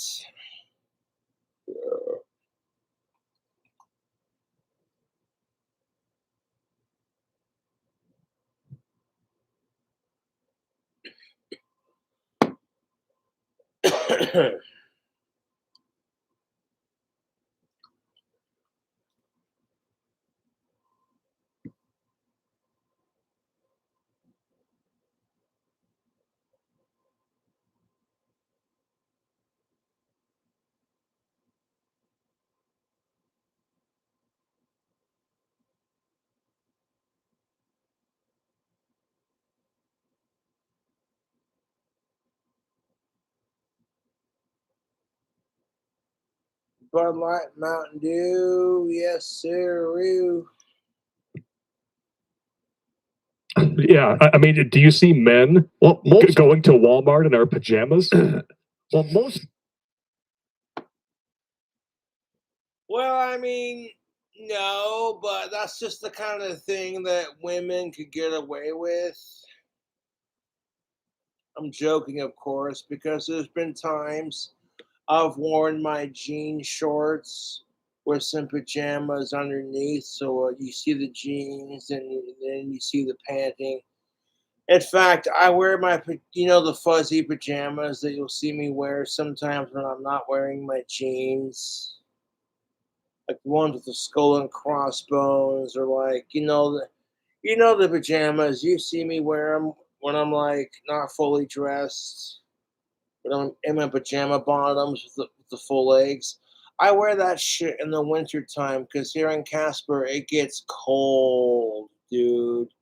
So yes, I will put layers on underneath and then put like my jeans on top of it, and that shit keeps my balls warm when I'm walking around at winter time, you know.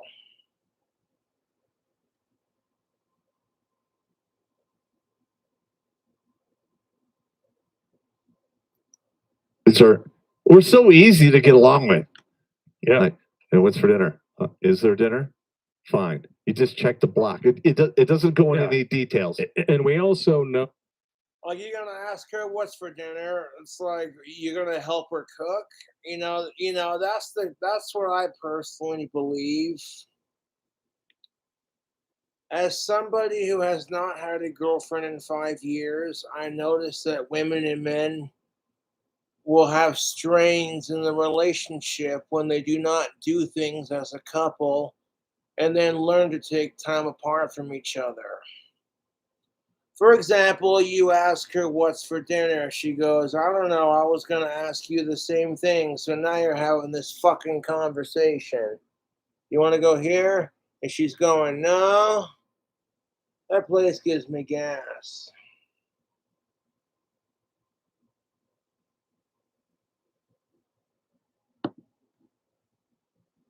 Want to go here? No, they're too expensive sometimes. You want to go there, here, there, them, there, whatever? No. What to sweat and what.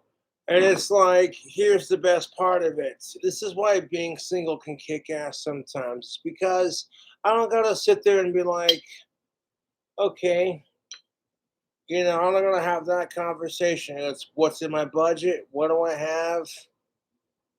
And can we make it happen?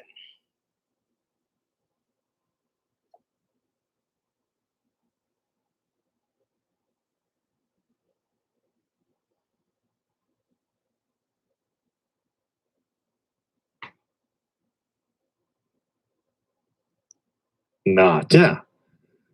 Listen. I'm not paying attention to the chat. Just sitting here, kind of doing my thing. This is one of my favorite mantras, and I've done it plenty of times. Fuck it. And if I was really committed to my costume, depending on how I want my version of it, I might shave my goatee for a Halloween costume, or I might just keep it and be like, this is my version of it. Fuck off. Watch out, Yes. Yes. The bird's on fire, 20,000 feet. Everyone's flipping out, pops in his seat. Fuck it. Fuck it. Yelling out, hey, don't worry about it. You won't even feel it. Oh, God. I was very unhappy. They were very unhappy when I did. Well, of course they were. Yeah. That's the name of the game, man. But what really cracks me up the part, I love this. Because you can't tell me, fellas, that when a woman accuses you of mansplaining, it doesn't just get your fucking male blood going.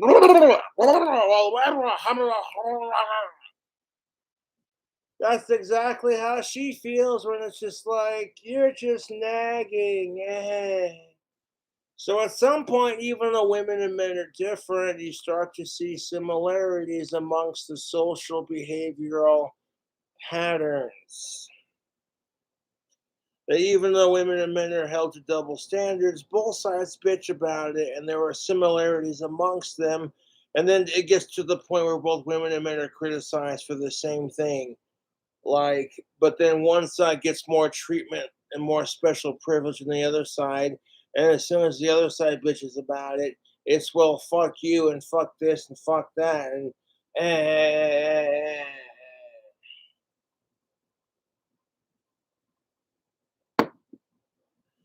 And sometimes the reason why people have that struggle is and that privilege is because of the crap they had to go through to get rights. As long as you ain't a sick fuck,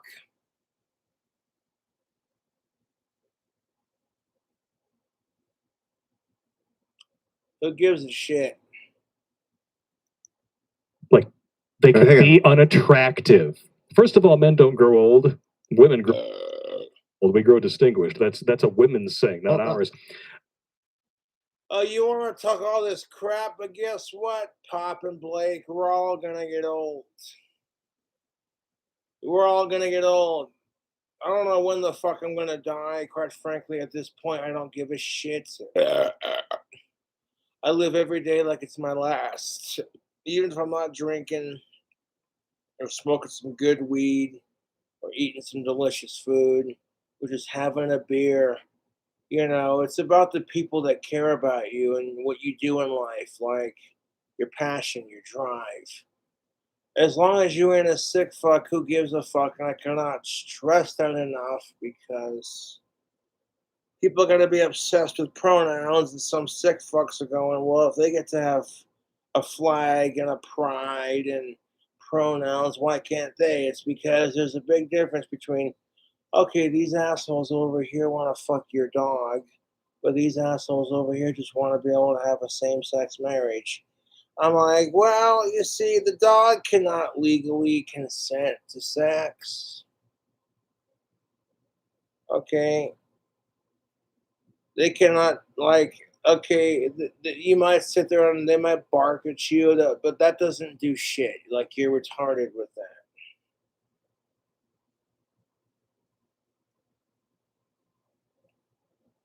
that. But check this out. Women and men can be unattractive. Since when? If men are unattractive in a woman's eye, and then she's getting hit on him, you know what she says? You're a creep. You're sexually harassing me. When there are women who truly do get sexually harassed, and then there are women out there who weaponize that crap just because the dude's not their type, and then come back about 10, 20 years later, and it's like, she regrets rejecting you. True story on my half.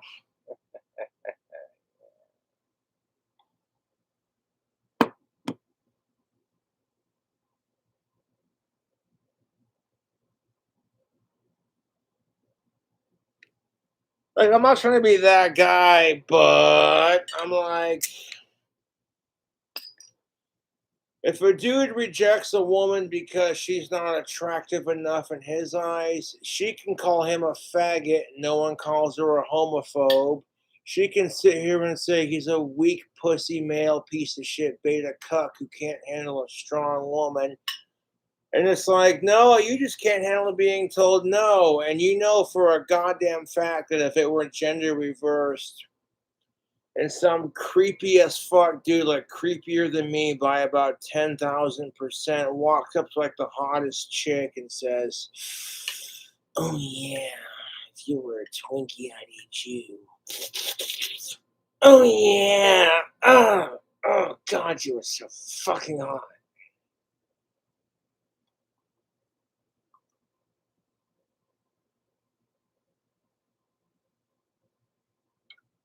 Like, oh my God, you're so fucking hot.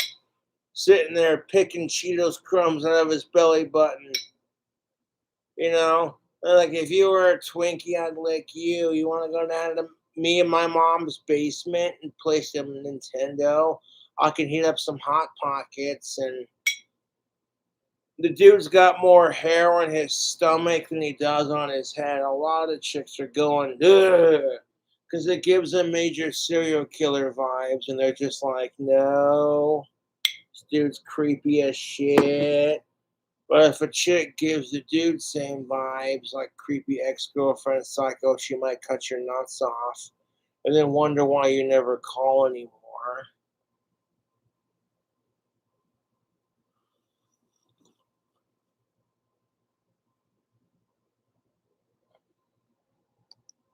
Your own delusional bullshit proves you wrong. This is from OK. It really depends on the woman. You can't really trust because you might see stats on a website that could be like based off of all the bots and the trolls just doing that crap to fucking harass people. Because you got to think, if you're a YouTube celebrity and then you go on to a dating profile because you want to get some of age cisgendered alive consenting of age female action, and you don't care when you get the sex, you're just trying to find some consenting adult fun, And long story short, some dickhead pretends to be like the hottest chick of your dreams, and you're sitting there going, "Oh my god, no way! This is no way! This is real!" And you find out it's fucking fake, and people are just doing it because they found out who the dating profile was, and then you just said "fuck it," kind of thing. And that dude's calling you a faggot because you were talking to a dude pretending to be a chick, and I'm like, yeah, but the immature asshole who calls you a faggot because he thinks he's being funny by pretending to be a chick to get dick pics just to harass the dude. And then the person doing that's calling you a fag, but it's like, doesn't that make you gay? Insert King Cobra's trolls.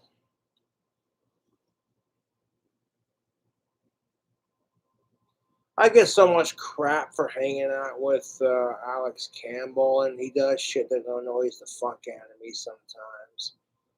And it's like, sometimes it's just like he's too much, and he needs to just stop hanging out with me for a bit.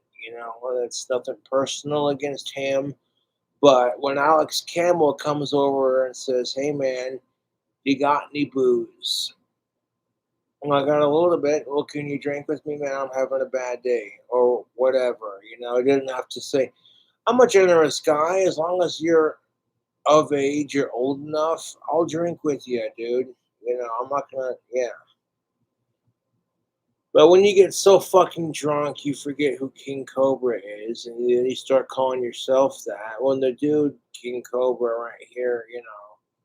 And I'm not trying to crap on the dude, but like, bro, really? You got so fucking drunk. You started calling yourself the real King Cobra and saying that I need to take your advice. And I'm like, okay, you're a little drunk, and you clearly forgot that your friend King Cobra is the one that provided the alcohol. So you could feel this amazingly fucked up, but okay. And like, as soon as I told Alex Campbell, I said I was out of booze, he took off. I, of course, lied to see how he would act.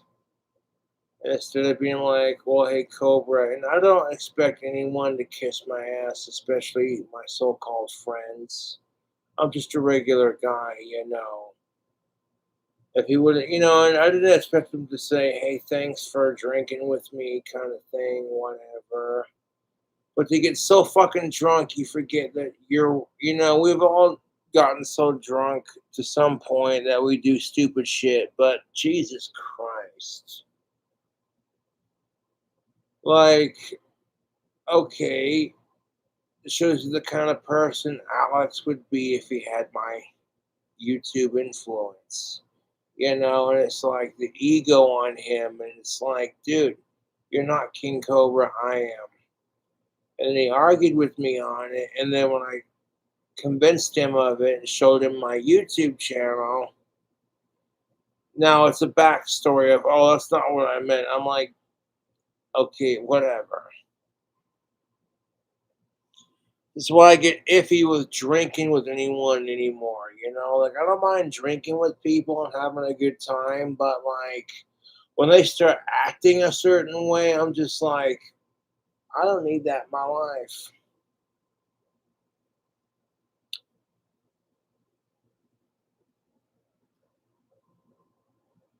And then, of course, Alex texted me. He goes, he woke up at his father-in-law's, passed out on the couch with the biggest hangover, and he doesn't even remember what the fuck he did. I'm like, oh, let me tell you, dude. And I'm like, I don't care if Alex is gay or bisexual or what the fuck ever. As long as he ain't a sick fuck, and as long as he doesn't try anything with, you know, then I don't care. Like, I try to be a straight guy who supports LGBTQ plus rights, I try to be tolerant even when I got gay dudes hitting on me, and I'm just like, no. How is it any fucking different than some dude going up to a chick who's not into it and trying way too hard with it? It depends on how you're flirting and what you're doing, of course, but if a chick says a dude's hitting on her, she's not into it, then he's automatically a creep.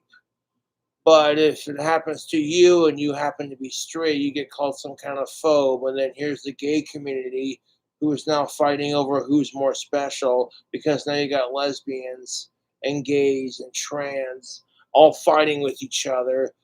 And it's just like, y'all are supposed to be LGBTQ plus. It doesn't matter who's more special. As long as you ain't a sick fuck and you keep people in a certain demographic safe, you know, using my words carefully because I fucking hate sickos, then who gives a fuck?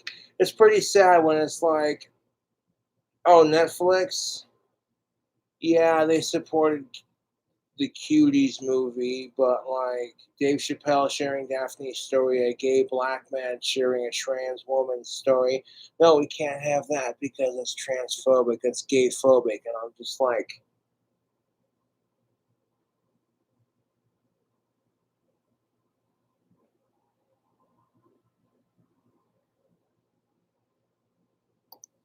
Okay, stupid. Uh-huh.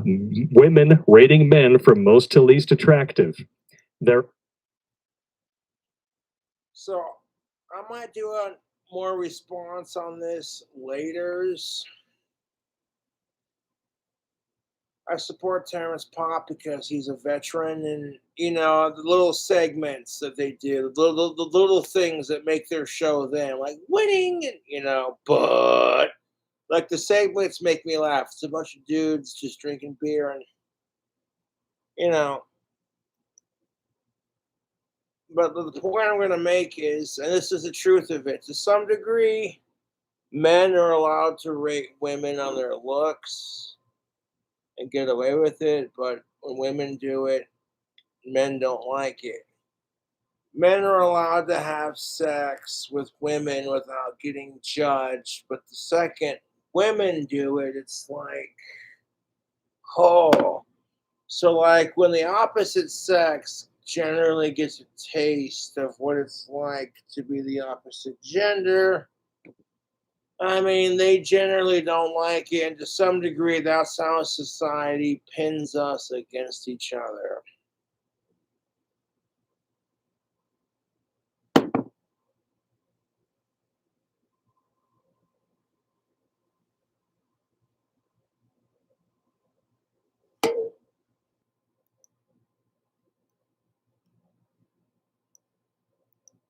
A cooker, I went at 225 because I paused that to watch a Terrence Pop video, my bad. Like one video at a time, Mr. Cobra. There's so many awesome videos to watch on YouTube, so it's like it seems to run a bit hot. Shockingly, the drum smarter was done much quicker. And notice because you didn't take out the silver skin and also the top fat cappy curled up. I'm curious to know if that's because we're cooking hotter and faster, or if it is that silver skin kind of constricting as it cooks and just kind of pumping them up. So to finish them up, you decided to go ahead and wrap them up in butcher's paper with a little bit of Wagyu fat. it's where the bacon weave failed. It came undone. The bacon was fully cooked. I accidentally ended up making candied bacon. And like the Doritos crumbs that I dusted on top ended up baking and sticking to the bacon and then fully cooking with it. And that gave like a nice little cheesy seasoned crunch. It was like, what kind of, is this candy bacon coated with nacho cheese Doritos? Because like it had the texture of jerky, but it was fully cooked. It was a little bit chewy with a nice crunch from the Doritos. And like the flavors from all the stuff that I used gave it a really good flavor. And I'm like, okay, Doritos dusted bacon. I guess it went from trying to be a bacon weave to what is this? Oh, dude. I try to bite it, like I said, I try to bite of it off camera, and I'm like, well, it's not a bacon weave, but the bacon turned out decent enough. It's interesting to say the least. I actually enjoyed it. Ooh-wee. If you were to deep fry cooked bacon in Doritos, that would be some like next level kind of shit I would do, you know? If I knew how to do that kind of thing. But I digress. Yeah, it's kind of a trend right now, and you had some lying around, and I just couldn't help it. The more fat, the better. Agreed? It can't hurt. Once that was done, immediately went into the food warmer. That's right. How long are we going to leave it there? We're gonna let these go overnight because we got plenty of time to wait for the other rack of beef ribs. Women and men fat shame each other. Not all women and men are like that. Regrettably, food's delicious. Regrettably, food is delicious, YouTube. It is Friday. I hope you all are having a fantastic weekend. Hope you all had a safe and awesome 4th of July, man. October is in like 3 months, and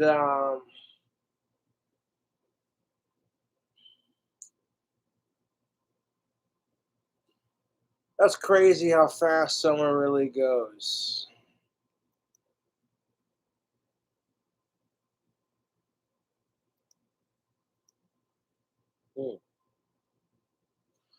But yeah, man, I haven't done a. Oh hell yeah! There we go. $6.66 in the old PayPal. That's what's up.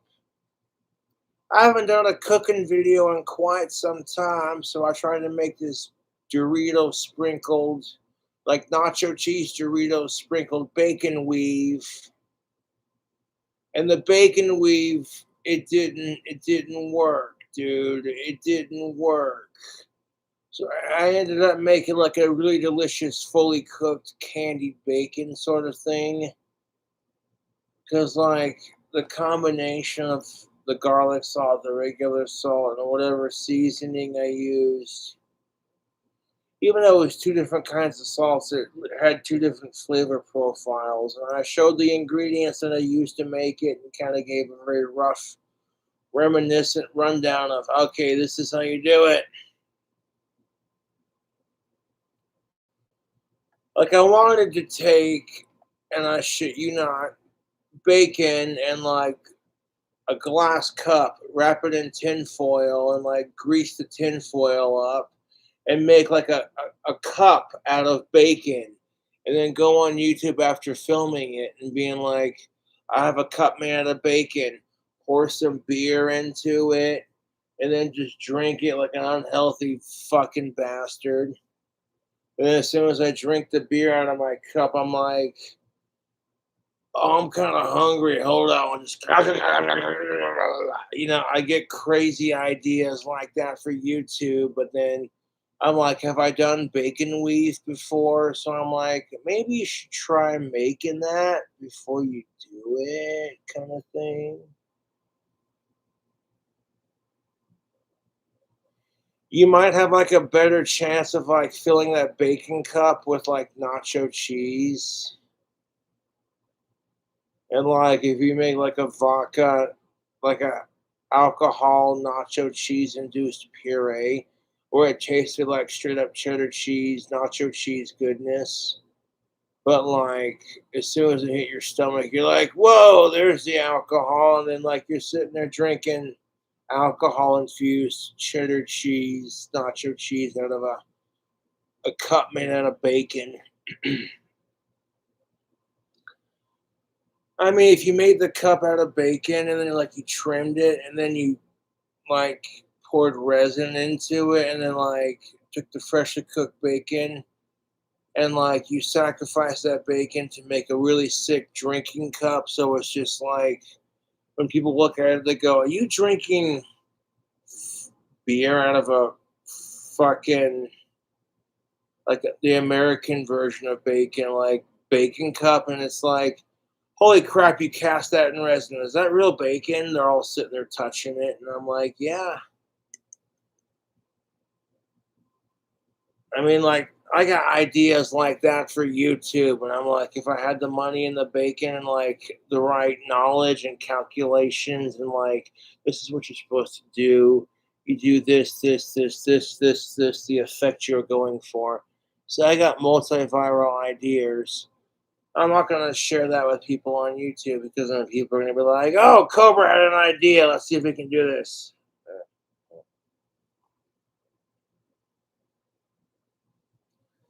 The trick about cutting like a bacon weave is like there's so much steps you got to do into it, you know, and like all the excess bacon you'd have to like trim off. If you took like an oven safe glass and then wrapped it in tin foil and then stuck that on a tin foil wrapped baking tray and like and then you greased up that tin foil with like some butter so it wouldn't stick or like some Pam cooking spray. And then you took your bacon and you wrapped it around that cup and you bake it in the oven. And you take it out of the oven and then the grease makes it go and then you plop it off and like you got a cup made out of bacon. Could you possibilities, YouTube? Even if you're not drinking beer out of it, could you imagine doing that for like a party? People are like, "Did you make these out of bacon?" Oh, what? And they got like fun little dips in it with like guacamole and nacho cheese and shit. I'm like, the feats of culinary inspiration have yet to be tarnished. Have you? Okay, that's not even the right word I would use. I'm a little, but have yet to be challenged, which should be the word I was trying to use, like creative ingenuity.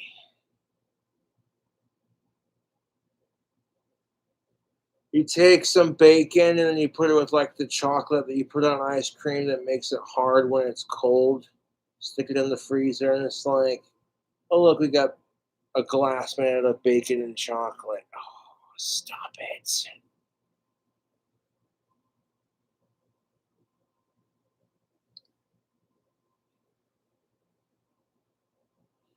Creativity has no limits. There are some limits as long as you ain't a sick fuck, then who gives a shit? Outside of that, creativity is really your oyster, and the universe is your canvas, and thoughts are your paintbrush.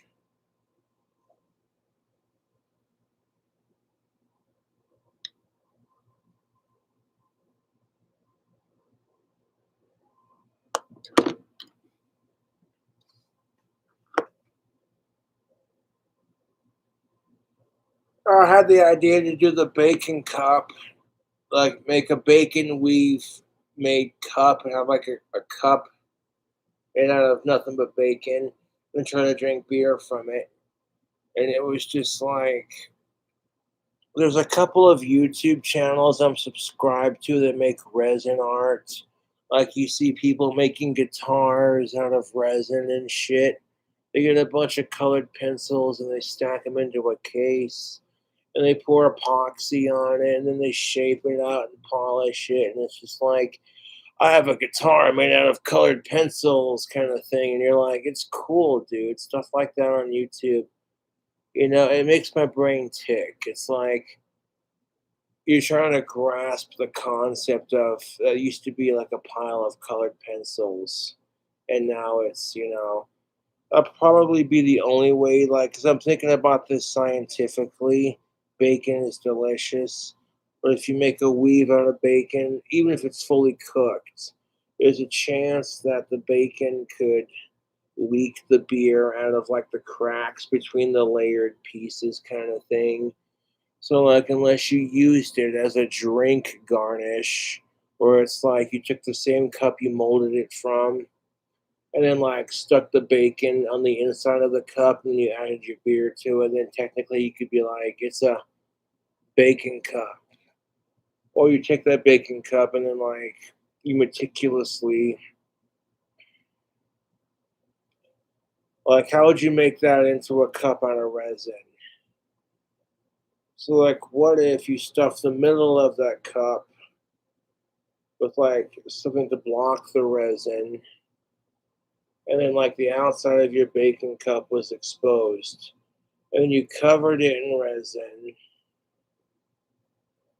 and then you took it off the center of it. And then as soon as that resin was dry in the center of it, as long as you'd have like the middle of it would be the bacon. You cover that with like resin, like coat it, and then like layer it. Wait, I've seen those epoxy resin videos where they're like making really cool shit with like resin and plants and stuff, and you just sit there and watch it, and you're like, dude.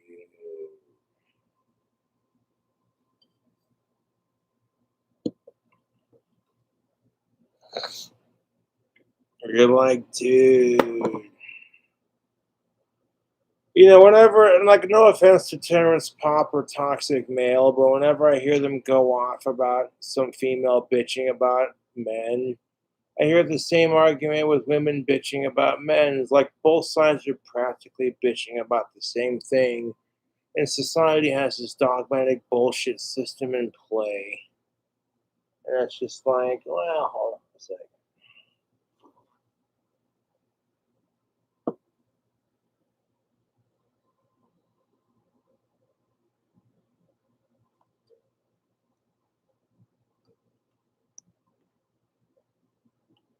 But I'd like to, let's see here. Madison. Hi, Josh. Hope you're doing well. Please check your mail soon. Lots of love, XXX, Maddie. Well, thank you, Fangirl Maddie, for your $6.66 donation. That's what's up, man. Oh, shit, fuck. Christopher. What do we got here? Love your Cobes. You tried the strawberry frosties from Wendy's yet? They're most definitely what's up.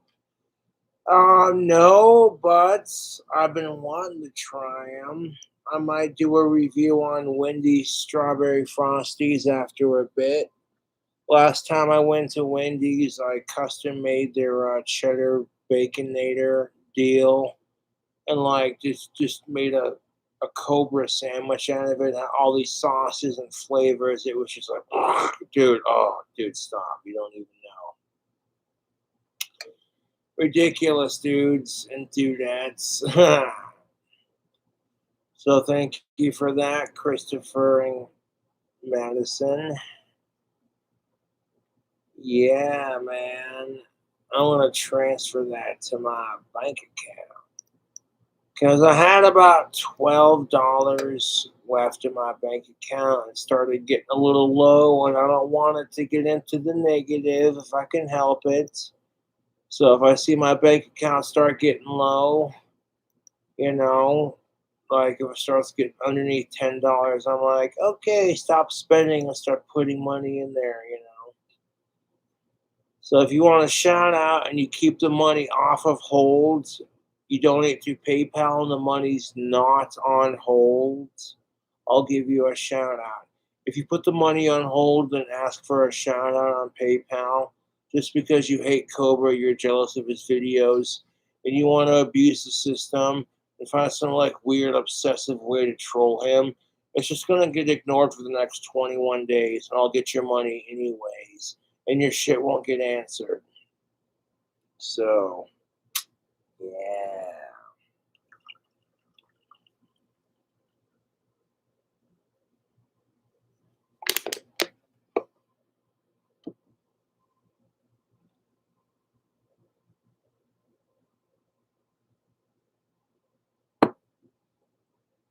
Bud Light, Mountain Dew. Yeah, I'll do.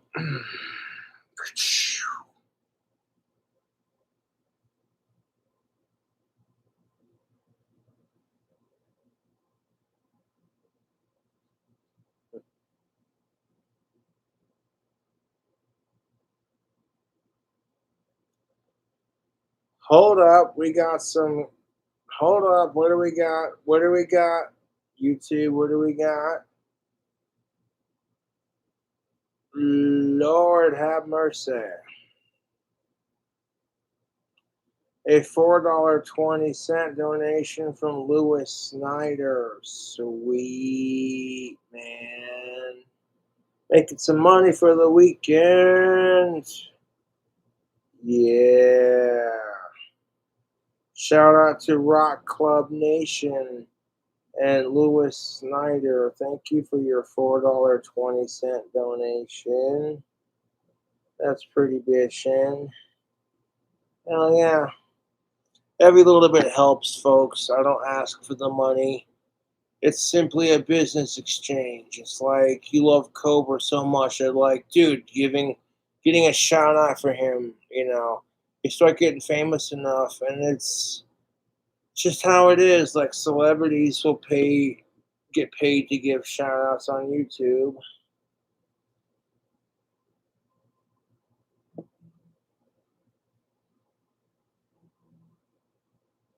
Yeah, man.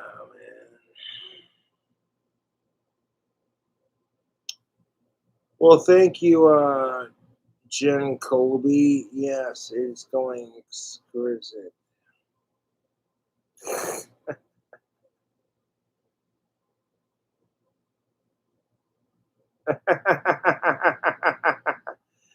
Yeah, except the cops watch my video and I fucking hate sickos. Jesus Christ.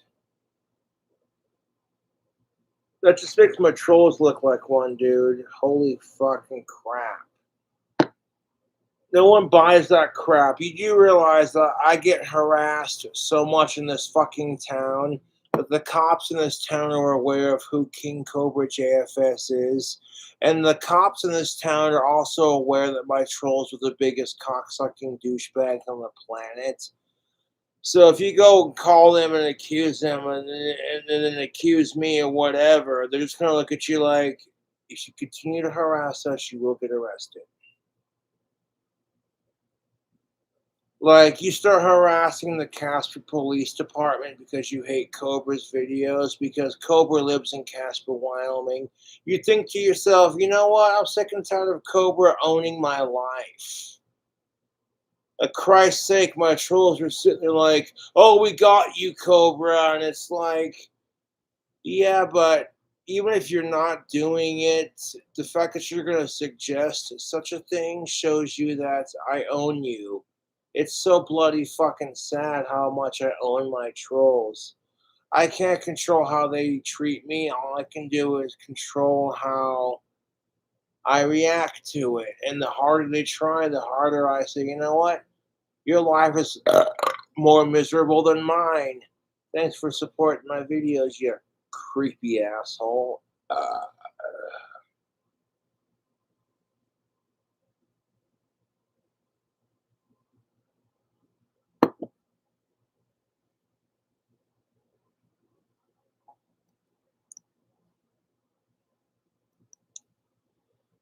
And sometimes that's how it be, cuz, it's like, yes, I do appreciate the fans donating money to my PayPal and my Cash App.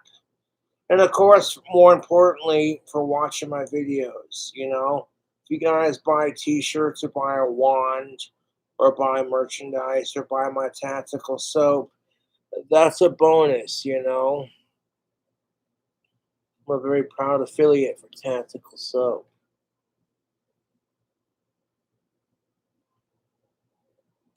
Because I don't have to get laid to know that the soap works. Yeah. Call it a social experiment, if anything, but I know the soap works, YouTube.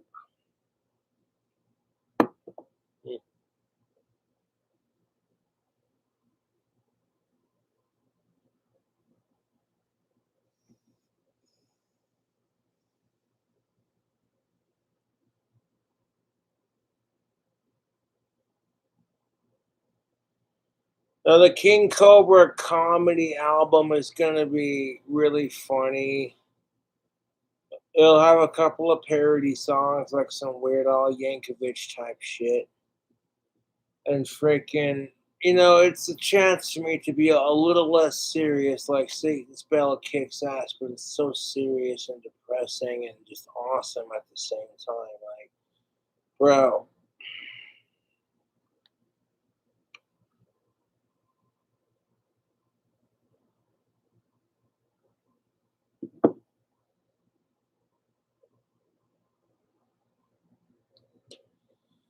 One last beer.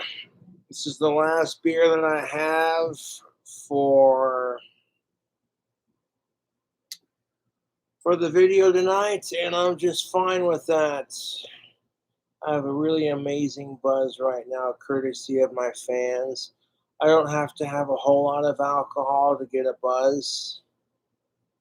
I mean, if you're doing like a 12-pack challenge kind of thing, that's different, but generally speaking, I've cut down on my cigarettes and alcohol a little bit because they get expensive, and you know, there's some aspects about life I can actually tolerate.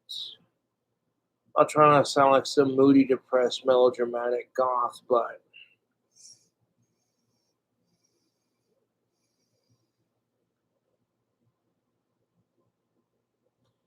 now the reason I'm cutting down on my cigarettes is because I want to preserve my singing voice and, you know, moderation to some degree. Like, if I go through a pack of cigarettes in like 4 days, that's a lot better than going through a pack of cigarettes in like 1 day, kind of thing, you know?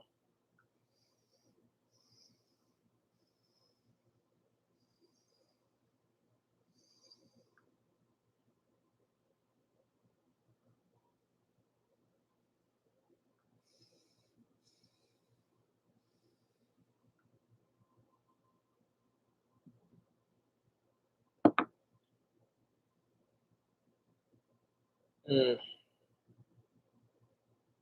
Mm. No, I'm getting off topic because I was watching a badass YouTuber by the name of Guga Foods. And this dude's one of the nicest motherfuckers you'd ever meet. And his videos are so good. Like, you watch this dude's meat videos and you're just sitting there. Like, it's not so typical our culture. Like, we love food, so of course we gotta express it through our art. And I honestly think that videos, oh goddamn, I farted. Excuse me. Can be a form of art expression, and like I feel like there's a culture behind food. Like, people love food, and they get told, "Well, you better not be fat," or "Oh, hey, it's okay if you're fat." They're being sent mixed messages, and that's kind of horse crap. But that's for a different video. Fuck fat shaming. So, like, through expression, it's like, "Hey, man, here's some people making some brisket," and you're just like, "Oh." YouTube, if I show you this video, I want to apologize in advance if it makes you hungry. Because I tell you what, yeehaw, motherfucker. Yeah, there it is. Brisket. And also the heated overnight rest is a game changer when it comes to backyard barbecue because that's what they do at the barbecue joints. I think that's the key of Texas barbecue. They let it rest. Yeah. Shortly after, which was about 9 hours, the brisket was at 179 degrees, and he decided to take it off. At this point, we really want to wrap it up. There's plenty of ways to wrap it, but I really love doing the foil boat method. First and foremost, it's going to leave that fat cap exposed, which is going to allow it to render down and get some nice crispy bark on there. And also your edges are covered up, which can get a little dried out. So all the fat and juices rendering out of this thing are now held in. We're going to kind of cold feed this brisket from the bottom while still getting some extra smoke on the bark. I've done a confit brisket before. It turned out so good, but one of the things that I lost was the bark because, you know, everything is just soaked in there. Right. So your method, So once fully wrapped up, back on the pit this goes for probably another 2-3 hours until we come up to an internal temperature of around 200 degrees. But more importantly, it's feeling nice and tender and probing like butter. that's how you know when it's done, everybody. When When you pick it up, it should feel nice and jiggly, nice and wobbly. A brisket does jiggle jiggle. Oh, so you mentioned the Texas Trinity is sausage, brisket, and also beef ribs. We have plenty of sausage on hand. So we decided to do something real quick. Yeah, let's bust out a quick side dish. Quick puff pastry all the way around it just to have some flavor. Put in some nice egg wash, little barbecue rub right on top. Pop it in the oven until it's fully cooked. Slice it up and take a look at these sausages. Now that is a juicy sausage. I mean, come on, everybody. That's what I'm talking about. So that was our side dish, but most importantly now is to see how the brisket and also the short ribs came out. So I say it is enough talking and it is time to get a piece of heaven. So let's do it. Oh, yeah. It's a Friday night. It's a Friday night. And your boy Cobra watching barbecue videos.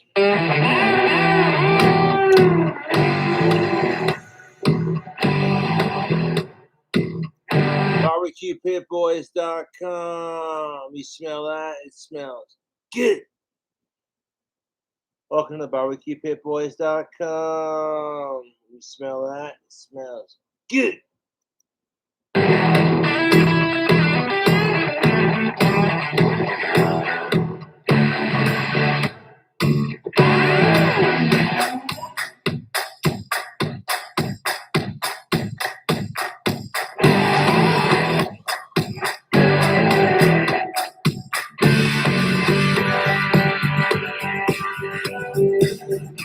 Oh, Lucifer have mercy.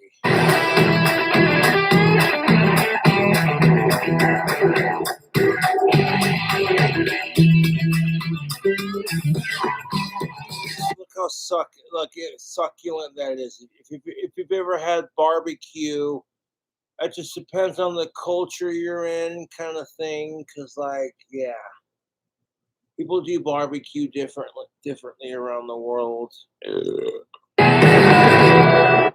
But right here, right now, we're watching a video on some traditional American Texas barbecue. Does that look good or what? And before we try, Oh, fuck me, does that look good? I want to thank today's sponsor, Manscaped. They created the ultimate men's grooming kit. Check it out. The Package 4.0 by Manscaped, Manscaped body wash, and 2-in-1 shampoo, plus conditioner duo made with all natural, hydrating ingredients. Then whether it's for business or for pleasure, you gotta smell good, my friends. So for your underarms, here's your Up, which can get a little dried out. So all the fat and boat method. key of Texas barbecue. They let it rest. Everybody, here we have this in With promo code Guga at manscaped.com. Thank you, Manscaped. Yes. So with hold up, I'm a little. Yeah, I definitely had enough for the evening. But no, I could handle my shit if I kept drinking, but I got a good buzz going, so I don't really care about drinking more at this point. But if you use a coupon code Guga at manscaped.com, you know what's up. For sponsoring this video, but now let's get right back to it. all right, everybody. All right, I'm standing here in front of the federal courthouse in Washington, D.C., and inside is the first. Here we have this incredible. Okay, real talk. It's not about the alcohol. It's not about the donations. It's not about the booze. Okay, for me, it's about the support. I go live whenever I feel like going live or when I have time to do it, etc. And it's like people who are tuning in to go, Cobra's live and he's watching food porn on YouTube. Oh, I want to watch his reaction. Feast, Brad. It is a spread, to say the least. Brad, thank you so much, my brother. I appreciate it. Thank you for having me. This has been a lot of fun. And yeah, I'm pretty happy with this spread. I think we did an all right job. And even the side dishes look pretty good, man. Yeah, they look great. We eat these last. Is that the best bite of the brisket? I think we got to start out. That's the first? Okay, That's very the good. best bite. All right, Texas style burn-ins. Let's go right here then. Like I said, man, that goddamn bacon I tried to make into a bacon weave. The bacon weave failed miserably. It came unraveled when I was cooking it and adjusting it. I baked it in the oven. but it ended up creating a really delicious candied bacon that had like a little crunch from the Doritos. Like, ugh, dude, the bacon I created, pretty good. That's like you get. I wanted to make a bacon weave cup, like a cup made out of bacon that you could drink out of, and I thought to myself, that would be a really awesome YouTube video kind of thing. But like, I've never attempted to make bacon weave, so like,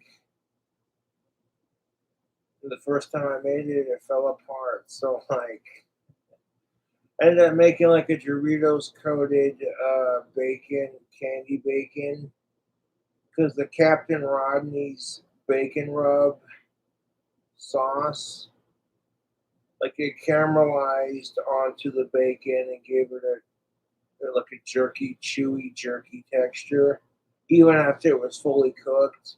And the flavor of all the seasoning, the Doritos and the rub and the butter. Like I documented every step as basically as quickly as I could, because that's today's society. They don't want like some 10-minute video on this is how you cut it. Now it's like they want to figure out how to do it in 5 minutes or less. And it's just like sometimes you gotta take time and just do it right.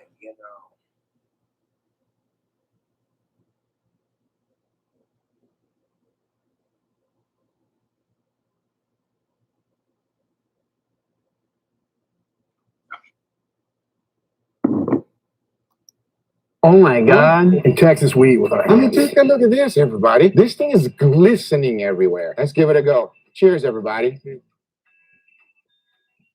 Damn, that is so good. I forgot that it's Wagyu. Sometimes you eat a piece of meat, you shut up. This is the one that shuts.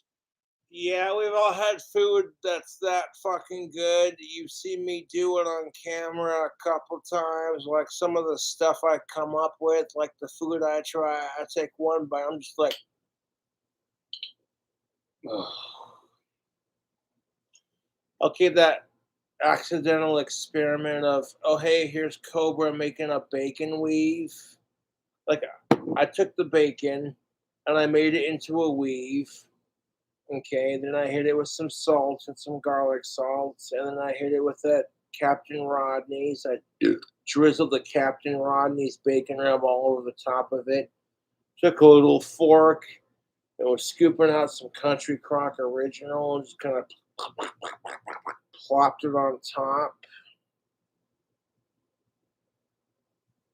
And once it had the seasoning and the fucking, what's it called? The bacon rub sauce, fucking, and the seasoning on it, I slap it into the oven for what I can remember.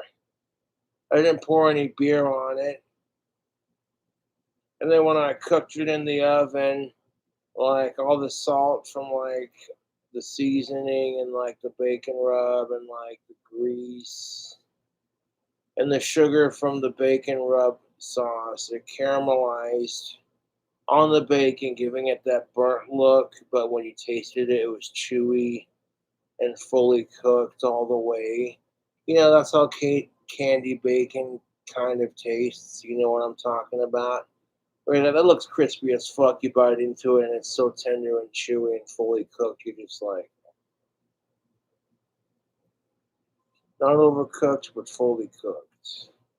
That's kind of what ended up happening. Like the sugar from the Captain Rodney's bacon rub legitimately caramelized on some parts of the bacon. That's what gave it that look when you saw it on camera. I'm like, ugh, is that supposed to be a bacon weave? Of course, I already tried a piece of it, and I knew that was good. But I'm like, I want to see how I do YouTube. Like, sometimes I'll test it before I show it off on camera, which is kind of cheating on YouTube if you think about it. Because isn't that supposed to be the fun where it's like, so from now on, even if it tastes nasty and I know it can It's content for my fans. Even if I think to myself, okay, Cobra, people watching you eat steak videos sounds lame as shit. You can never cook steaks that delicious unless you were properly trained and you have the ingredients, kind of thing. Like, nobody wants to watch you react to steaks. And then some people might be like, oh, I'm into it. It's nice to see Cobra doing a video reaction to something other than people suck.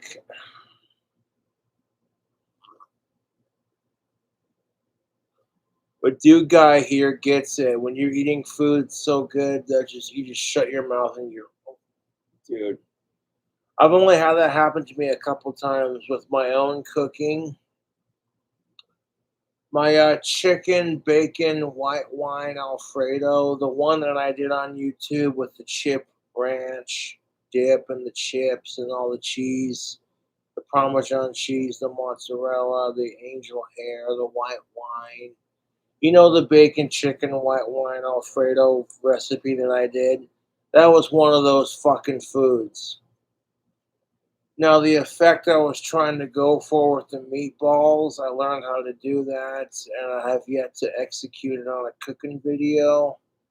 And that's kind of the thing that sucks about doing cooking videos on camera, is you got two options. If it's successful and tastes good, okay, then post it. But if it's a complete flop, you got two more options: delete it or post it for people to laugh at you like, holy crap, this guy thinks he can cook, just so you come back in the next video and it's like, here's the same goddamn recipe, but look, I pulled it off. Oh, suck it.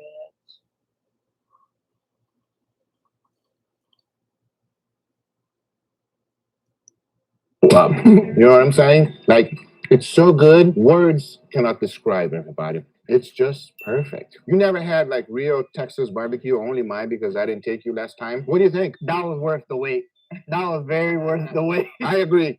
That was good. Let me get some. Hold on, we gotta do it. There we go. So it is like meat jelly because, the collagen has turned into gelatin. That's what everybody keeps. Oh, dude, if you're a fellow meat eater, you consume the red beef and the meats, you have got to check out Guga Foods, dude. I hope I'm pronouncing that right. Guga Foods. Okay, it's this big dude. He possibly might be Hawaiian. I'm not sure of his race. Quite frankly, I don't give a shit. The dude makes awesome videos. Okay, and the steaks, they always look amazing. You're sitting there watching that going, watching this dude cook like a $300 slab of steak and then eating it after he dry ages it in like Jack Daniels. They're sitting there going, what? Taking a $400 steak and like aging it in Jack Daniels just for the sake of it's YouTube. People are going to click on that and go, what? I want to see what it looks like when you do that. And that's where a lot of these richer content creators, they have the training and the money to do it. They can do it. So the trick to getting famous on YouTube is to be able to pull content off that's entertaining without having to spend a shit ton of money. Because if you can put your own twist on it, like even if you're not old enough to drink alcohol and you do like soda pop reviews or like, you weird soda pop drink combos and that's your thing, how can you make that entertaining? What can you do that's different from what everyone else is doing? How can you put your own spin on it? And no one's going to take my advice seriously because, they're like, Cobra, you're not Mr. Beast famous. So, and I'm like, yeah, that's true, but 40,000 subscribers ain't nothing to sneeze at, bud. And when I start creeping past 40K subscribers, people start to notice. They're like,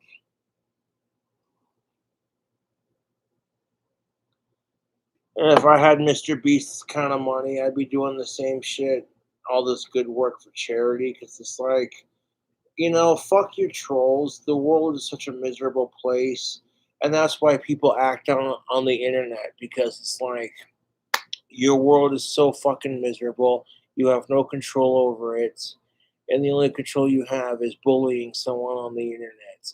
That's the only satisfaction you get in your sad, miserable fucking life.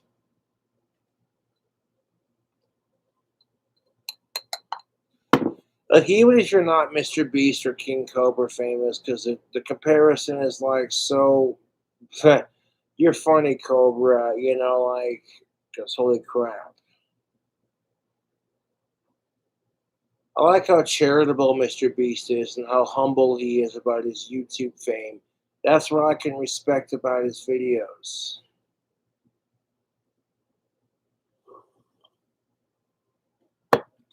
No, I feel like Mr. Beast tries to do something nice for someone, and it's not good enough. Like, he tries to do something charitable, and it's like, Mr. Beast has all this money, kind of thing, blah, blah, blah. And then does a bunch of work for charity, and then people still call him a piece of shit. And I'm like, what?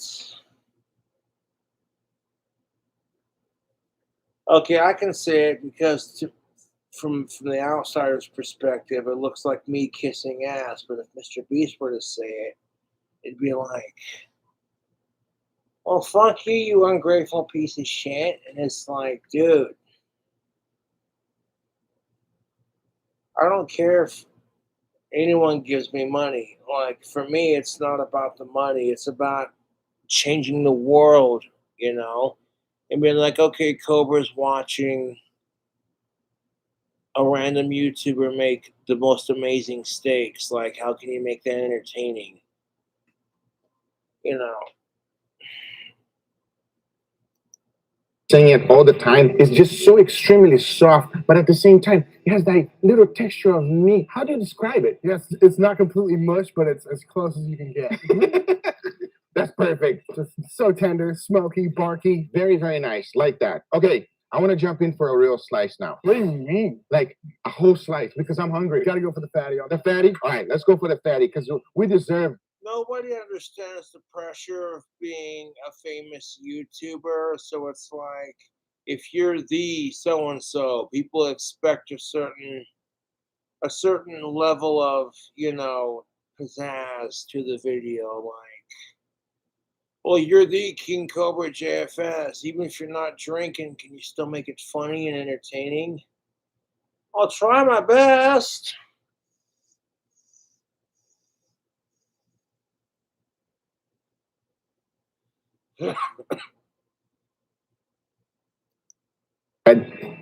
Lord have mercy, everybody. Like, it's the truth. You try to be the nicest person on the planet.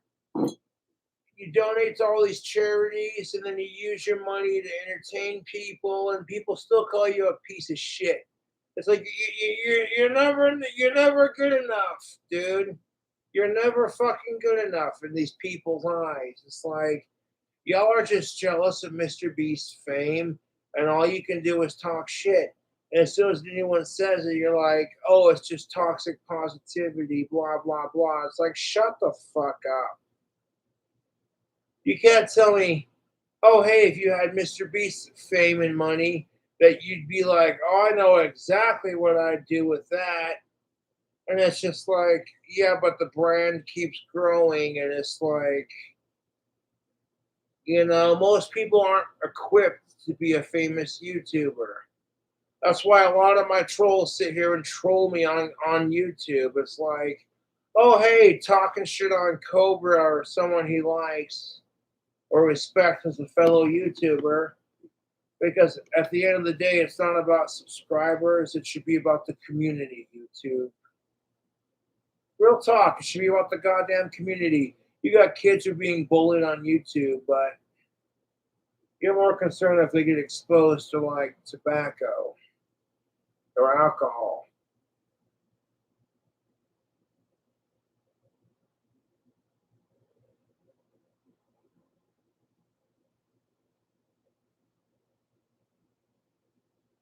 Some kid's getting bullied on YouTube and says, well, hey, And when he complains about when he, she, they, them, whomever complains about it, they're just like, well, the only option you have is to, if you don't like the way you're being treated on YouTube, then get off social media.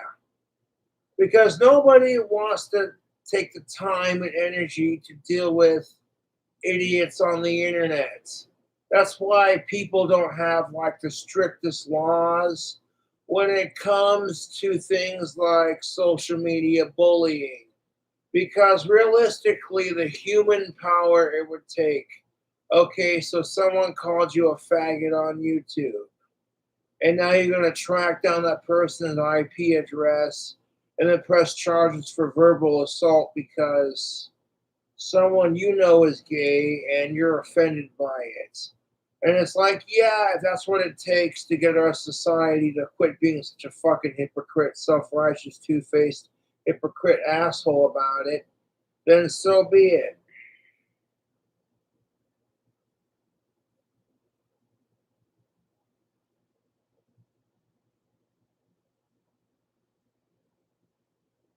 When you got women going, I wish more men were like King Cobra. When you got gays going, I wish more straights were like that goth individual right there on the YouTube. Like, I generally care about the issues, but it gets like misconstrued because people take me as some kind of white sexist male asshole instead of a person who actually cares. But we're not here to talk about gender relations. Just finish watching the steak video. A word for beyond perfect. There you go. I mean, check it out. Perfectly bent, and then you go. Well, there you go. You just gotta go like this, and just. That's what pisses me off about our society. You try to be a good person because you genuinely care, but people still think you're a piece of shit and they hate you. It's like nothing you do is good enough in our society, and that's what's frustrating about it.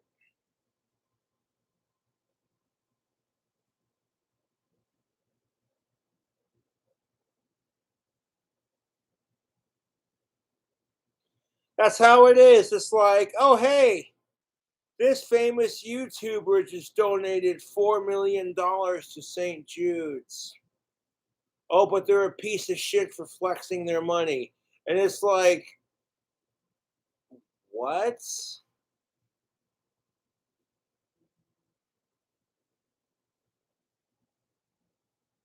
And the bitch about it is you cannot donate to every charity.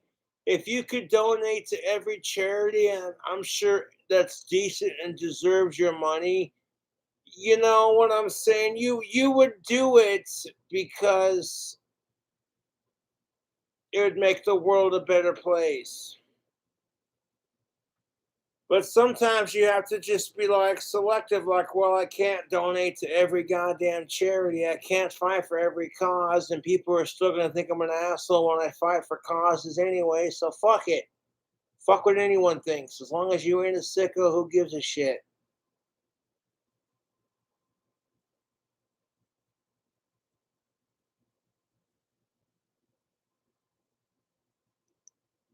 And then you have a good bite. I just want to see this part right here.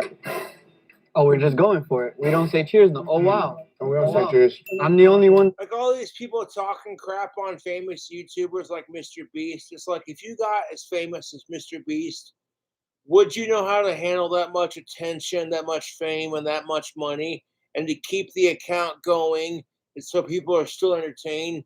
Because that's the fickle thing about YouTube.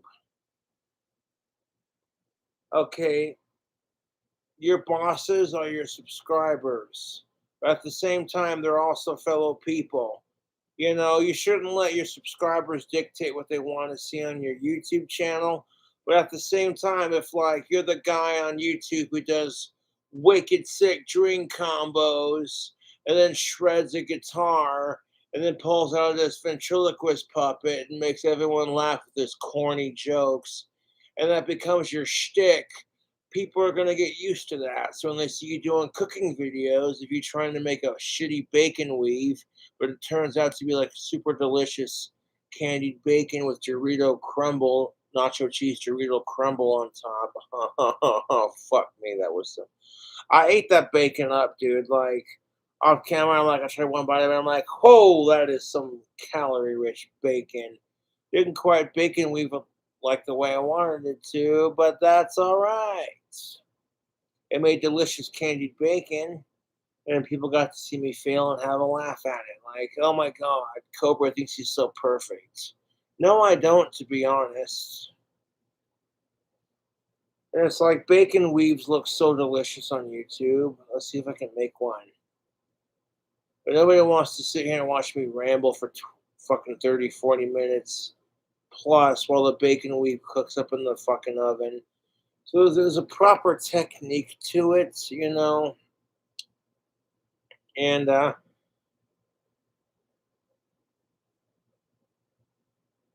figure it out.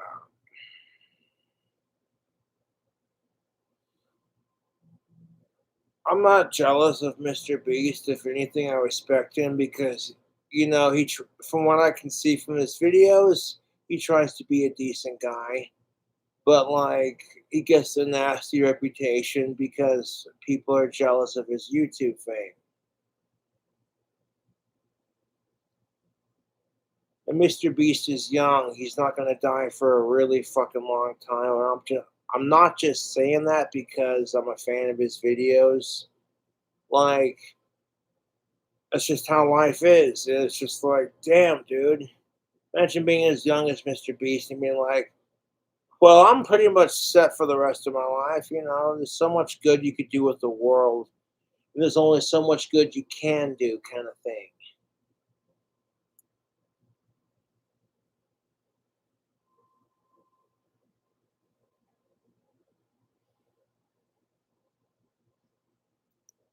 Okay with tradition around here. Brian, how long have you been cooking? Barbecue? That's how the system works, YouTube. YouTube will suggestively, depending on how it fits their platform, suggest the algorithm.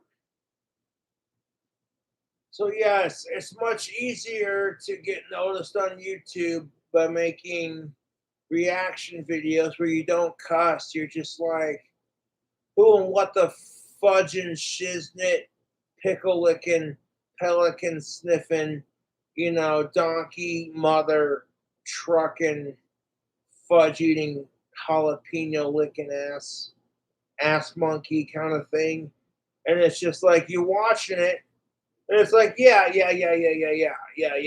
But like YouTube is picky about who they let people get away with that crap. Because there are some YouTubers who cuss on YouTube, and then it's just like, oh, well, we're going to ban your YouTube channel. But then, like, some people, it's like, we'll give you some restrictions, but, like, overall, we don't care.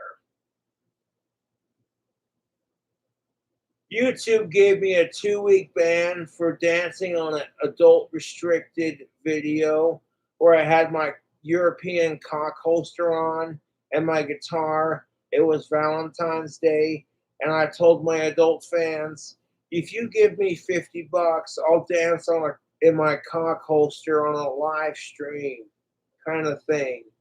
And like they did it, and I did it, and YouTube said, Mr. Saunders, that qualifies as inappropriate content for YouTube, so we're going to ban you from YouTube.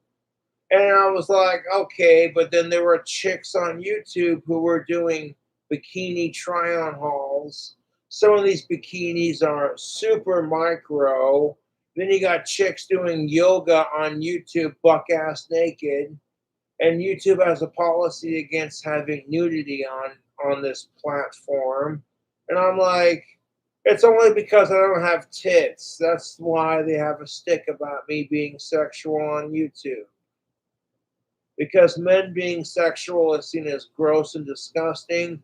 Or if women are being sexual, they act upon it, they're slut shamed for it. But if they act like it before getting it, no one says shit.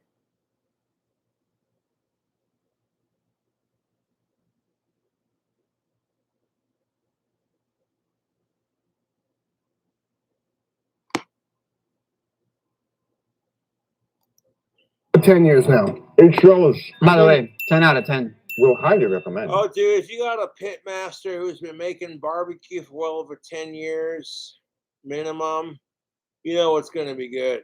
Oh, absolutely. That was absolutely delicious, everybody. But now I want to jump into the beef ribs. I know you sliced a few pieces over here, but I think it would be nice for us to take a bite. I mean, it's brisket on a bone. You know, you got to eat it off the bone, right? Let's go. Let's go for it. This is one of my favorite cuts of meat. I love beef ribs. It's really hard to compete with that. You know, they're fatty, they're juicy, they're tender. Wagyu on the bone. I would say enough talk. Let's give this a go. Cheers, everybody. Oh. The bark is stupid good. The bark, everybody. These are the ones that cooked on the barrel. Yeah, They've got a little bit of that, you know, like direct heat flavor to them. I'm licking my lips. Sorry. Very tasty. Fatty, juicy, tender, perfect, smoky, amazing crust. God, this is good. I don't even want a side dish. I'm sorry. I know, man. I'm happy here. No. But we have to make it official. Let's try. I'll keep making cooking videos when I can. Sausage. Let's give this a go. Are you ready? I'm ready. Cheers. Wait. I'm still cleansing my palate. I'll wait for you. No, I'm not ready. Oh, wow. It works so well. The puff pastry. Cheers, mate. All right.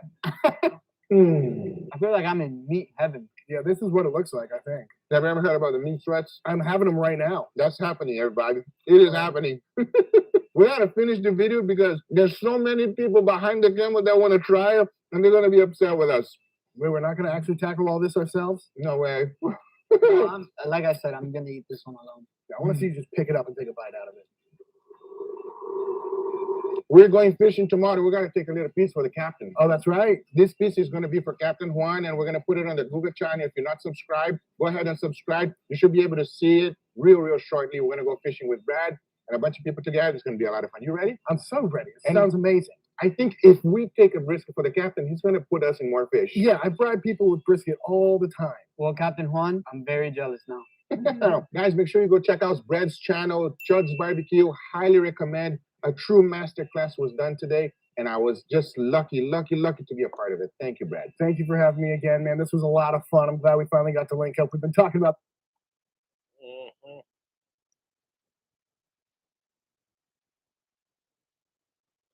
I'm going to subscribe after seeing that because, good lordy, you know how it is when you're watching foodie videos on YouTube. You don't even have to be hungry to appreciate a good food video on YouTube where you're just like, hey, man, that looks pretty good.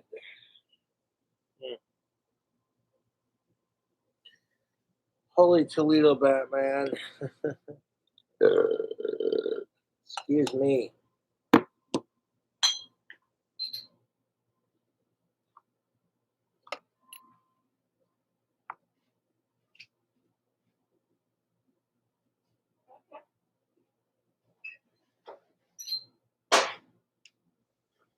I know that was a break from the usual live stream, like Cobra's watching the video, so he starts ranting about dumb shit. I did do that a little bit, but fuck sickos, I'll catch you later. Oh.